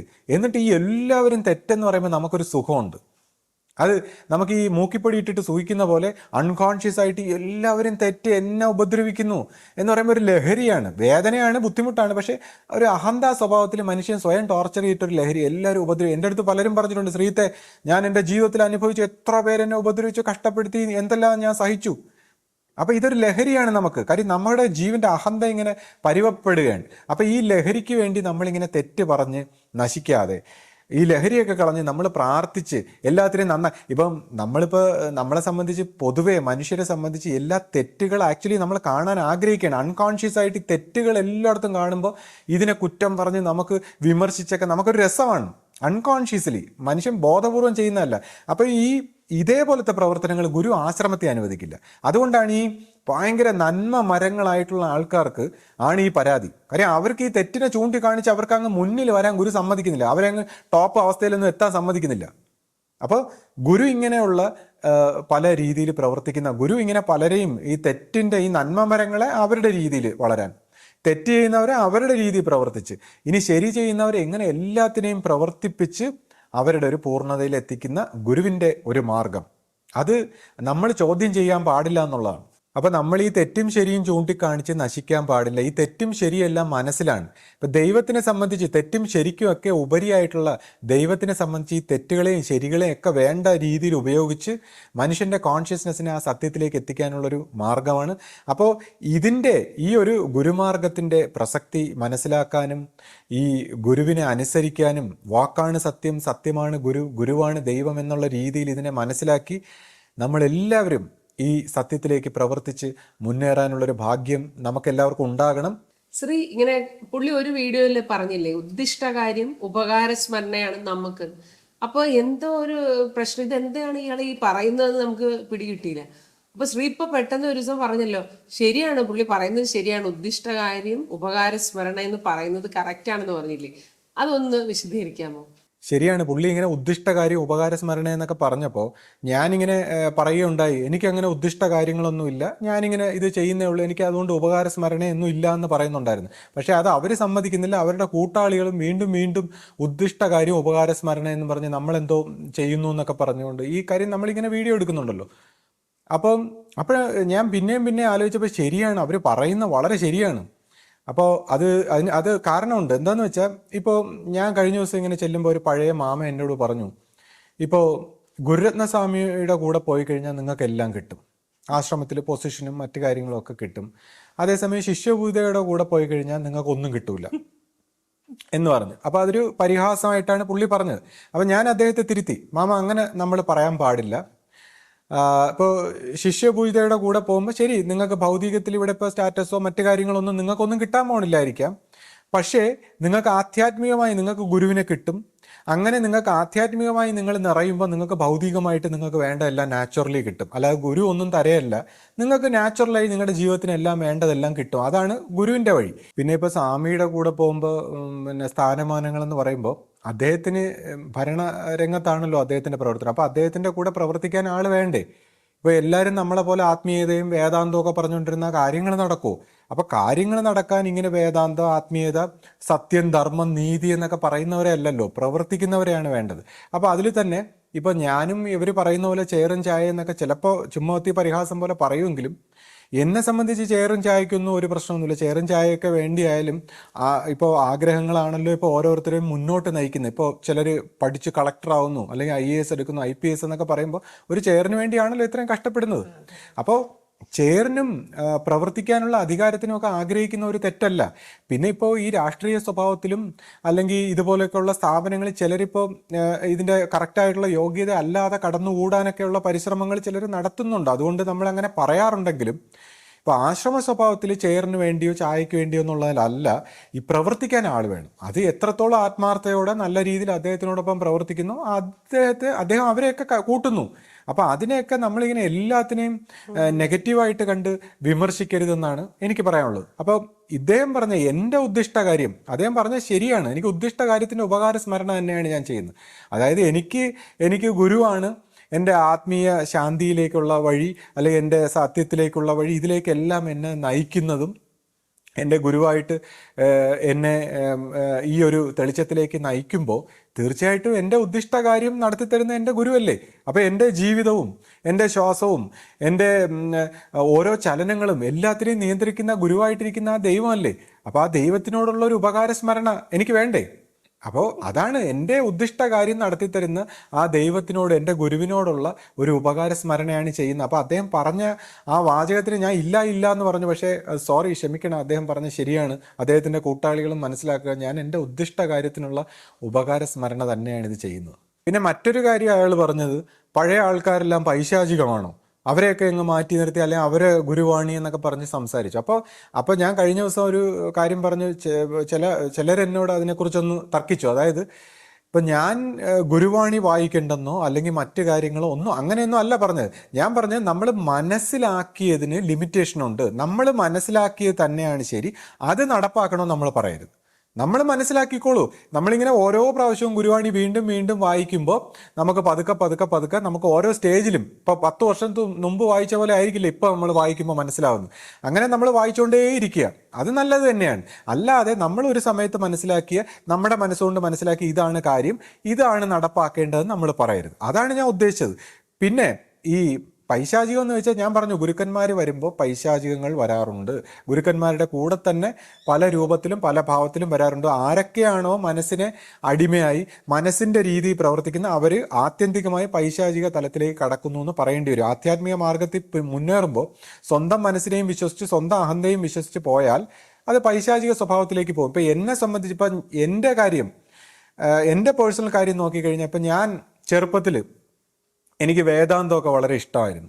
അപ്പോൾ വേദാന്തം ഇഷ്ടമായപ്പോഴത്തേക്ക് കാര്യം ഞാൻ പറഞ്ഞു, ആശ്രമ സ്വഭാവത്തിൽ വായിക്കുമ്പോൾ ഒന്നിനും ക്ലാരിറ്റി വരുന്നില്ല. എനിക്ക് അതിൻ്റെ ഒരു കറക്റ്റ് പാത്ത് കിട്ടാത്തതുകൊണ്ട് ഞാൻ മറ്റു പുസ്തകങ്ങൾ വായിക്കും, വേദാന്തത്തിനൊക്കെ ഒരു പാത്തുണ്ട്.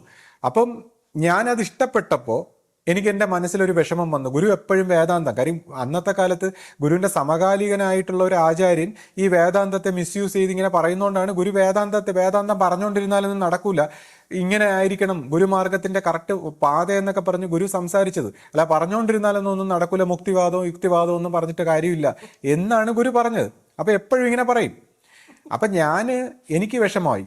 അപ്പം ഞാൻ അവസാനം ഒരു ദിവസം ഇങ്ങനെ നൊന്ത് പ്രാർത്ഥിച്ചു, ഗുരുവേ എൻ്റെ ഈ ബുദ്ധിയൊക്കെ അങ്ങ് നിർത്തി ഗുരു എനിക്കൊരു ഭക്തി തരണേ. കാര്യം എനിക്ക് ഈ ബുദ്ധി ഇങ്ങനെ ചിന്തിക്കുന്നതുകൊണ്ടല്ലേ എനിക്ക് ഈ വേദാന്തമൊക്കെ ഇഷ്ടപ്പെടുന്നത്, അല്ലെങ്കിൽ പിന്നെ എനിക്കിതൊന്നും ഫോളോ ചെയ്യാൻ പറ്റില്ല, എൻ്റെ ബുദ്ധി നശിപ്പിച്ചു തരണേ ഗുരുവേ എന്ന് ഞാനിങ്ങനെ പ്രാർത്ഥിച്ചു. അപ്പോഴാണ് ഞാൻ ഒരു ഗുരുവാണി കാണുന്നത്. വേദാന്തം ശരിയാണ്, പക്ഷേ അത് പട്ടിക്ക് മുഴു തേങ്ങ കൊടുത്ത പോലെ ആയിരിക്കും. സാധാരണക്കാരനോട് അത് പറഞ്ഞാൽ, സാധാരണക്കാരനോട് വേദാന്തം പറഞ്ഞാൽ പട്ടിക്ക് മുഴുത്തേങ്ങ കൊടുത്തതുപോലെ ആവും. അപ്പോൾ എനിക്കൊരു ആശ്വാസമായി. വേദാന്തം ശരിയാണ്, പക്ഷേ അത് നമ്മൾ അതിൻ്റെ മെച്ചറായ ആൾക്കാരുടെ അടുത്തേ പറയാവൂ, അല്ലാതെ എല്ലാവരുടെ അടുത്തും പറയരുത്. വേദാന്തം അറിവിൻ്റെ മനസ്സിൻ്റെ അന്ത്യം, നോ മൈൻഡിലേക്ക് പോകുന്ന തലത്തിലേ ഇത് പറയാം. അതുകൊണ്ടാണ് പണ്ട് കാലത്ത് ഗുരുക്കന്മാർ ഇത് എല്ലാവർക്കും കൊടുത്തില്ല. ഈ പറഞ്ഞ പോലെ നമ്മളിലെ ശൂദ്രനെ ഒളിച്ചു വെച്ചത് മാത്രമല്ല, കറക്റ്റ് മെച്ചുറായിട്ടുള്ള ഒരാളിൽ എത്തിയില്ലെങ്കിൽ അയാൾ ചിന്തിച്ച് ഈ വേദാന്തത്തിന്റെ അനുഭവമൊക്കെ ചിന്തിച്ചിട്ട് അവർ ഇതി കർത്തവ്യ മൂടനായി പോകും, ആക്ഷൻ കുറഞ്ഞു പോകും. എന്നുവെച്ചാൽ ബ്രഹ്മം സത്യം ജഗത് മായ എന്നൊക്കെ പറഞ്ഞ് പ്രവർത്തിക്കാതൊക്കെ ആയിപ്പോവും. ഇപ്പൊ എന്നെ സംബന്ധിച്ച് പോലും എൻ്റെ ജീവിതത്തിൽ കുറച്ച് എന്നെ ബാക്കിലോട്ട് പിടിച്ചത് ഈ വേദാന്തം ഇഷ്ടപ്പെട്ടതുകൊണ്ടാണ്. അപ്പം ഞാൻ പോലും ആരടുത്തും വേദാന്തം പ്രൊമോട്ട് ചെയ്യുന്നില്ല. ഞാൻ ഇതേപോലുള്ള തത്വചിന്തകളോ ഈ യോഗ സമ്പ്രദായങ്ങളോ ഇങ്ങനെയുള്ള ഇതി കർത്തവ്യ മൂടനാവുന്ന ഒരു പ്രവൃത്തിയും ഞാൻ ആരടുത്തും പറയാറുമില്ല. അപ്പോൾ ഈ വിഷയത്തിൽ ഞാൻ അഗ്നിശുദ്ധി വരുത്തി. പിന്നീട് കുറച്ചുകൂടെ കഴിഞ്ഞ് വന്നപ്പോൾ ഒരു സമയമായപ്പോഴത്തേക്ക് എനിക്ക് തോന്നി, അതായത് എങ്ങനെ മനസ്സുപയോഗിച്ചാലും, കാര്യം നോ മൈൻഡിലാണ് ഈ സത്യം ഇരിക്കുന്നത്. ഞാൻ എന്നെ സംബന്ധിച്ച് നമ്മൾ സബ്ജക്റ്റിവിറ്റിയിൽ പോകുന്ന ആളാണ്. അപ്പം നോ മൈൻഡാണ്, മൈൻഡ് ഉപയോഗിക്കാത്തൊരവസ്ഥയിലാണ് ഈ ക്ലാരിറ്റി ഉണ്ടാകുന്നത്. അപ്പം നമ്മൾ എങ്ങനെ മൈൻഡ് ഉപയോഗിച്ചാലും ഈ യൂണിവേഴ്സലായിട്ടൊരു മിസ്റ്റേക്ക്, എററായിട്ടുള്ള യൂണിവേഴ്സൽ മൈൻഡിനകത്തെ വരുന്നുള്ളൂ. അപ്പം നമ്മൾ എങ്ങനെ ചിന്തിച്ചാലും, എന്ത് ചിന്തിച്ച് എന്തൊരു പാത്തെന്ന് എടുത്താലും, ഏത് രീതി ഫോളോ ചെയ്യാമെന്ന് വിചാരിച്ചാലും, ഏത് സംസ്കാരത്തിൻ്റെ പിറകെ പോയാലും ഇതെല്ലാം ഒരു നെഗറ്റീവ് എലമെൻ്റ് അതിലുണ്ട്. ഞാനെന്ന ഭാവത്തിലൊരു ചിന്ത വരുന്നുണ്ട്. അപ്പം ഞാൻ വിചാരിച്ചു, എങ്ങനെ ചിന്തിച്ചാലും എങ്ങനെ പ്രവർത്തിച്ചാലും എന്ത് ചെയ്താലും ഇത് നെഗറ്റിവിറ്റിയാണ്, അല്ലെങ്കിൽ ഈ മനസ്സ് യൂണിവേഴ്സൽ മൈൻഡിൻ്റെ സങ്കല്പമാണ്. ഈവൻ നമ്മളെ തന്നെ സംശയിക്കേണ്ടി വരും. കാര്യം വളരെ ഡീപ്പായിട്ടുള്ള കാര്യമാണ്, എല്ലാവരും മനസ്സിലാക്കണമെന്നില്ല. അപ്പം ഞാൻ വിചാരിച്ചു, നമ്മൾ എന്ത് സമ്പ്രദായങ്ങളും എന്ത് സിസ്റ്റവും ഒരർത്ഥത്തിൽ ഈ മെട്രിക്സിൻ്റെ ഈ സിസ്റ്റം എററിൻ്റെ ഭാഗമായിട്ട് നിൽക്കുന്നു. അപ്പം ഞാനിങ്ങനെ വിചാരിച്ചു, ഇനി ഞാനും ഈ ഒരു മെട്രിക്സിൻ്റെ ഭാഗമാണ് എൻ്റെ മനസ്സും. കാര്യം ഞാൻ വിചാരിച്ചു, ഗുരുവേ ഞാനിങ്ങനെ കുറച്ച് കാര്യങ്ങളൊക്കെ പറയുന്നുണ്ട്, അപ്പോൾ ഈ ഒരു മെട്രിക്സിൻ്റെ ഭാഗമാണെങ്കിൽ ഞാൻ വിചാരിച്ചു എനിക്കൊരിക്കലും ഞാൻ പറയുന്നത് ശരിയാവണമെന്നില്ല, അല്ലെങ്കിൽ ഞാൻ ഈ ദൈവത്തിൻ്റെ മാർഗത്തിൽ മനുഷ്യരാശിയുടെ ഈ നന്മയുടെ ഭാഗത്തിൽ ഒരു നെഗറ്റീവ് ശക്തിയാകാൻ ആഗ്രഹിക്കുന്നില്ല. ഞാൻ ഇല്ലാതായാലും കുഴപ്പമില്ല, ആ സത്യം വിജയിച്ചാൽ മതി എന്നൊരു ചിന്ത വന്നു. അപ്പം ഞാൻ പ്രാർത്ഥിച്ചു അവസാനം, ഗുരുവേ ഞാനൊരു നെഗറ്റീവ് ശക്തിയാണെങ്കിൽ എന്നെ അങ്ങ് നശിപ്പിച്ച് കളയണേ, എൻ്റെ ജീവനെ അങ്ങ് നശിപ്പിച്ച് കളയണേ, പക്ഷേ ഗുരുവിൻ്റെ സത്യം നടക്കണേ.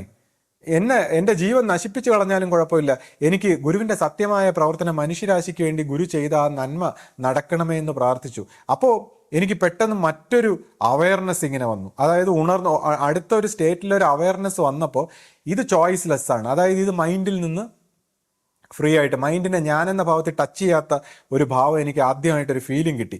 അപ്പം ഞാൻ അഗ്നിശുദ്ധി വരുത്തിയിട്ടാണ്, ഞാൻ എൻ്റെ ഈ ഗുരുമാർഗത്തിൻ്റെ പാത്തിൽ അഗ്നിശുദ്ധി വരുത്തിയിട്ടാണ് സംസാരിക്കുന്നത്. അതുപോലെ നമ്മൾ ഓരോരുത്തരും ഇപ്പോൾ റെബല്ലിയസ് ആയിട്ട് പ്രവർത്തിക്കുന്നവരും നമ്മുടെ സന്യാസ സ്വഭാവത്തിലും ഇങ്ങനെ എല്ലാ കാര്യത്തിലും സ്വയം പ്രവർത്തിക്കുന്നവർ, ഗുരുവിനെ വിശ്വസിക്കുന്നവരെ സംബന്ധിച്ച് പ്രശ്നമില്ല. ഗുരുവിനെ അനുസരിക്കുന്നവർക്ക് ഇങ്ങനത്തെ ഒരു കാര്യവും ചിന്തിക്കേണ്ട. ഗുരുവാക്ക് അനുസരിക്കുന്നവരിൽ പൈശാചികം പ്രവർത്തിക്കില്ല. പക്ഷെ അല്ലാതെ സ്വന്തമായിട്ട് സംസാരിക്കുകയോ പ്രവർത്തിക്കുകയോ ചിന്തിക്കുകയോ ചെയ്യുന്നവരെല്ലാം അഗ്നിശുദ്ധി വരുത്തണമെങ്കിൽ അവനവനെ തന്നെ ക്വസ്റ്റ്യൻ ചെയ്യണം ആദ്യം. അല്ലാതെ ഇങ്ങനെ നമുക്ക് മനസ്സിലായതാണ് ശരിയെന്ന് പറഞ്ഞ് സംസാരിക്കാൻ പാടില്ല. അപ്പോൾ എന്നെ സംബന്ധിച്ച് ഞാൻ അതാണ്. ബാക്കി നമ്മൾ ഓരോരുത്തരും ഇത് ആരാണ് പൈശാചികം, എന്താണ് പൈശാചികം എൻ്റെ മനസ്സിലൂടെ കടന്ന് ഗുരുവിൻ്റെ ഈ ഒരു മാർഗത്തെ ഒരു സിസ്റ്റമാറ്റൈസ് ആക്കാൻ ശ്രമിക്കുന്നോ, അതായത് ഒരു സിസ്റ്റം ഉണ്ടായി കഴിഞ്ഞാൽ അതിനകത്ത് പാലിച്ചുകൊണ്ട് ഉറങ്ങാമല്ലോ, അപ്പോൾ പിന്നെ മറ്റ് സമ്പ്രദായങ്ങൾ പോലെ ആക്കാമല്ലോ. അപ്പോൾ ഒരു സിസ്റ്റമാറ്റിക് ആയിട്ട്, അപ്പോൾ അതുകൊണ്ടാണ് ഗുരു പല സ്ഥലത്തും വിട്ടുകളഞ്ഞത്. സിസ്റ്റമാറ്റിക് ആക്കാൻ സമ്മതിച്ചില്ല. ഗുരു ഉണ്ടല്ലോ, ഗുരു ആ സിസ്റ്റങ്ങളെ പൊട്ടിച്ചല്ലേ സത്യത്തിലേക്ക് നയിക്കുന്നത്. അപ്പോൾ സിസ്റ്റമാറ്റിക് ആക്കാതെ, അപ്പോൾ ഗുരുവിനെ സംബന്ധിച്ച്, ഗുരുമാർഗത്തെ സംബന്ധിച്ച് ബൈലോയും സിസ്റ്റവും ഭരണവും ആശ്രമവും എല്ലാം ഗുരു തന്നെ. അതാണ് ഞാൻ പറഞ്ഞത്, ഗുരു തന്നെയാണ് മാർഗം, അന്തിമം. ഇനി അതിൻ്റെ അപ്പുറം ഒന്നുമില്ല. അപ്പം ഈ ഒരു ഗുരുമാർഗത്തിൻ്റെ ഒരു അൾട്ടിമേറ്റ് ആയിട്ട് അബ്സല്യൂട്ടായിട്ടൊരു ട്രൂത്തിൻ്റെ വശം നമ്മൾ മനസ്സിലാക്കിയ പൈശാചികത്തെക്കുറിച്ച് ഓരോരുത്തരും അഗ്നിശുദ്ധി വരുത്തുക. ഞാൻ പൈശാചികമാണോ എന്നുള്ളത് ഓരോരുത്തരും ചോദിക്കുക. അങ്ങനെ ചെയ്തതിന് ശേഷം നമുക്കിത് പോകാം. പിന്നെ ഞാൻ ഈ കടുത്ത ആത്മീയ വിഷയങ്ങൾ പറയാൻ ആഗ്രഹിച്ചതല്ല. ഞാനിത് പ്രാക്ടിക്കലായിട്ട് വളരെ സിമ്പിൾ ലൈഫ് നയിക്കുന്ന ആളാണ്. ഞാൻ എല്ലാവരുടെ എല്ലാവരും നമ്മളെന്ന് പറഞ്ഞാൽ പലതിലും ഒബ്സസ്ഡ് ആണ്. ചിലർ ചില സയൻറ്റിഫിക് ആയിട്ടുള്ളതിനോട് ഒബ്സസ്ഡ്, ചിലർ മറ്റതിനോട് ഒബ്സസ്ഡ്, ചിലർ കോൺട്രഡിക്ടറി ചില തിയറികളെ ബേസ്ഡ് ആയിട്ട്, ചിലർ സയൻറ്റിഫിക്. അപ്പം നമ്മളെ സംബന്ധിച്ച് നമ്മൾ ഒന്നിനോട് ഒബ്സസ്ഡ് അല്ല. നമ്മൾ ഫ്രീ ആയിട്ട് നോർമലായിട്ട് ന്യൂട്രൽ ആയിട്ടുള്ള ലൈഫ്, ഈ ക്ലാരിറ്റിയോടെ ഈ മാനസികമായിട്ടുള്ള സംശയങ്ങളിൽ നിന്ന് മോചിതരായി, അഹന്തയിൽ ഞാൻ എന്തോ ആണെന്നുള്ള സംഭവം, അല്ലെ എൻ്റെ ധർമ്മം, എൻ്റെ സത്യം, എനിക്ക് ധർമ്മത്തിലേ ഞാൻ നിൽക്കൂ, നീതിമാനാണ്, അങ്ങനെ ഒന്നും പറയാതെ വളരെ, എന്നിട്ട് ഒരുപാട് പ്രോബ്ലങ്ങൾ, എല്ലാവരും ഉപദ്രവിക്കുന്നു, എല്ലാവരും ചതിക്കുന്നു, വഞ്ചിക്കുന്നു, ഇതൊന്നും പറയാതെ, ഒരു പരാതിയില്ലാതെ ക്ലാരിറ്റിയോടെ സമാധാനത്തോടെ വിറ്റ്നസ് ചെയ്തുകൊണ്ട് സാക്ഷിയായിട്ട് ജീവിക്കാനുള്ള ഒരു കാര്യമാണ് ഞാൻ പറയുന്നത്. അപ്പം അതിന് ഭ്രാന്തോ അല്ലെങ്കിൽ മറ്റു കാര്യങ്ങളോ സൈക്കോളജിക്കൽ പ്രോബ്ലങ്ങളോ പൈശാചികത്വങ്ങളോ എല്ലാത്തിനെയും മാറ്റിവെച്ച് സിമ്പിളായിട്ട് ഗുരുവാകുന്ന ആ മാർഗത്തിൽ ജീവിച്ച് പൂർത്തീകരിക്കാനുള്ള ഒരു വഴിയാണ് ഞാൻ സംസാരിക്കുന്നത്. അതുകൊണ്ട് ദയവ് ഇത് ഈ സത്യത്തെ മനസ്സിലാക്കി നമുക്ക് പരിണമിക്കാം. പിന്നെ ഞാൻ നേരത്തെ പ്രോമിസ് ചെയ്തിരുന്ന കാര്യങ്ങൾ അത് നമുക്ക് ഉടൻ തന്നെ അടുത്ത ഒരു വീഡിയോ ആയിട്ട് ഞാൻ എല്ലാ കാര്യങ്ങളും സംസാരിക്കുന്നതാണ്. ഈ മറുപടികളൊക്കെ കൊടുത്ത് നമുക്ക് ചിലപ്പോൾ നമ്മുടെ വ്യൂവേഴ്സിന് അതൊരു എൻ്റർടൈനിങ് വീഡിയോ ആയിരിക്കും, കുറച്ച് കാര്യങ്ങളൊക്കെ ഇങ്ങനെ സംസാരിക്കുമ്പോൾ. അപ്പോൾ അത് ഞാൻ തീർച്ചയായിട്ടും അടുത്തൊരു വീഡിയോയിൽ അതിനെക്കുറിച്ചൊക്കെ സംസാരിക്കാം. അപ്പോൾ ഇപ്പോൾ നമുക്ക് ഈ സത്യത്തിൻ്റെ വഴിയിലേക്ക്, ഒരു സായുജ്യത്തിൻ്റെ പാതയിലേക്ക് സഞ്ചരിക്കുന്ന ഈ ആത്മീയ ധ്യാനത്തിൽ അല്ലെങ്കിൽ ഗുരുവിൻ്റെ മാർഗത്തിലേക്ക് നമ്മുടെ മനസ്സിനെ ഉറപ്പിക്കാം. എല്ലാവർക്കും ഗുരുജയന്തി ആശംസകൾ. ഗുരുജയന്തി ആശംസകൾ. സദ്ഗുരുവേ ശരണം.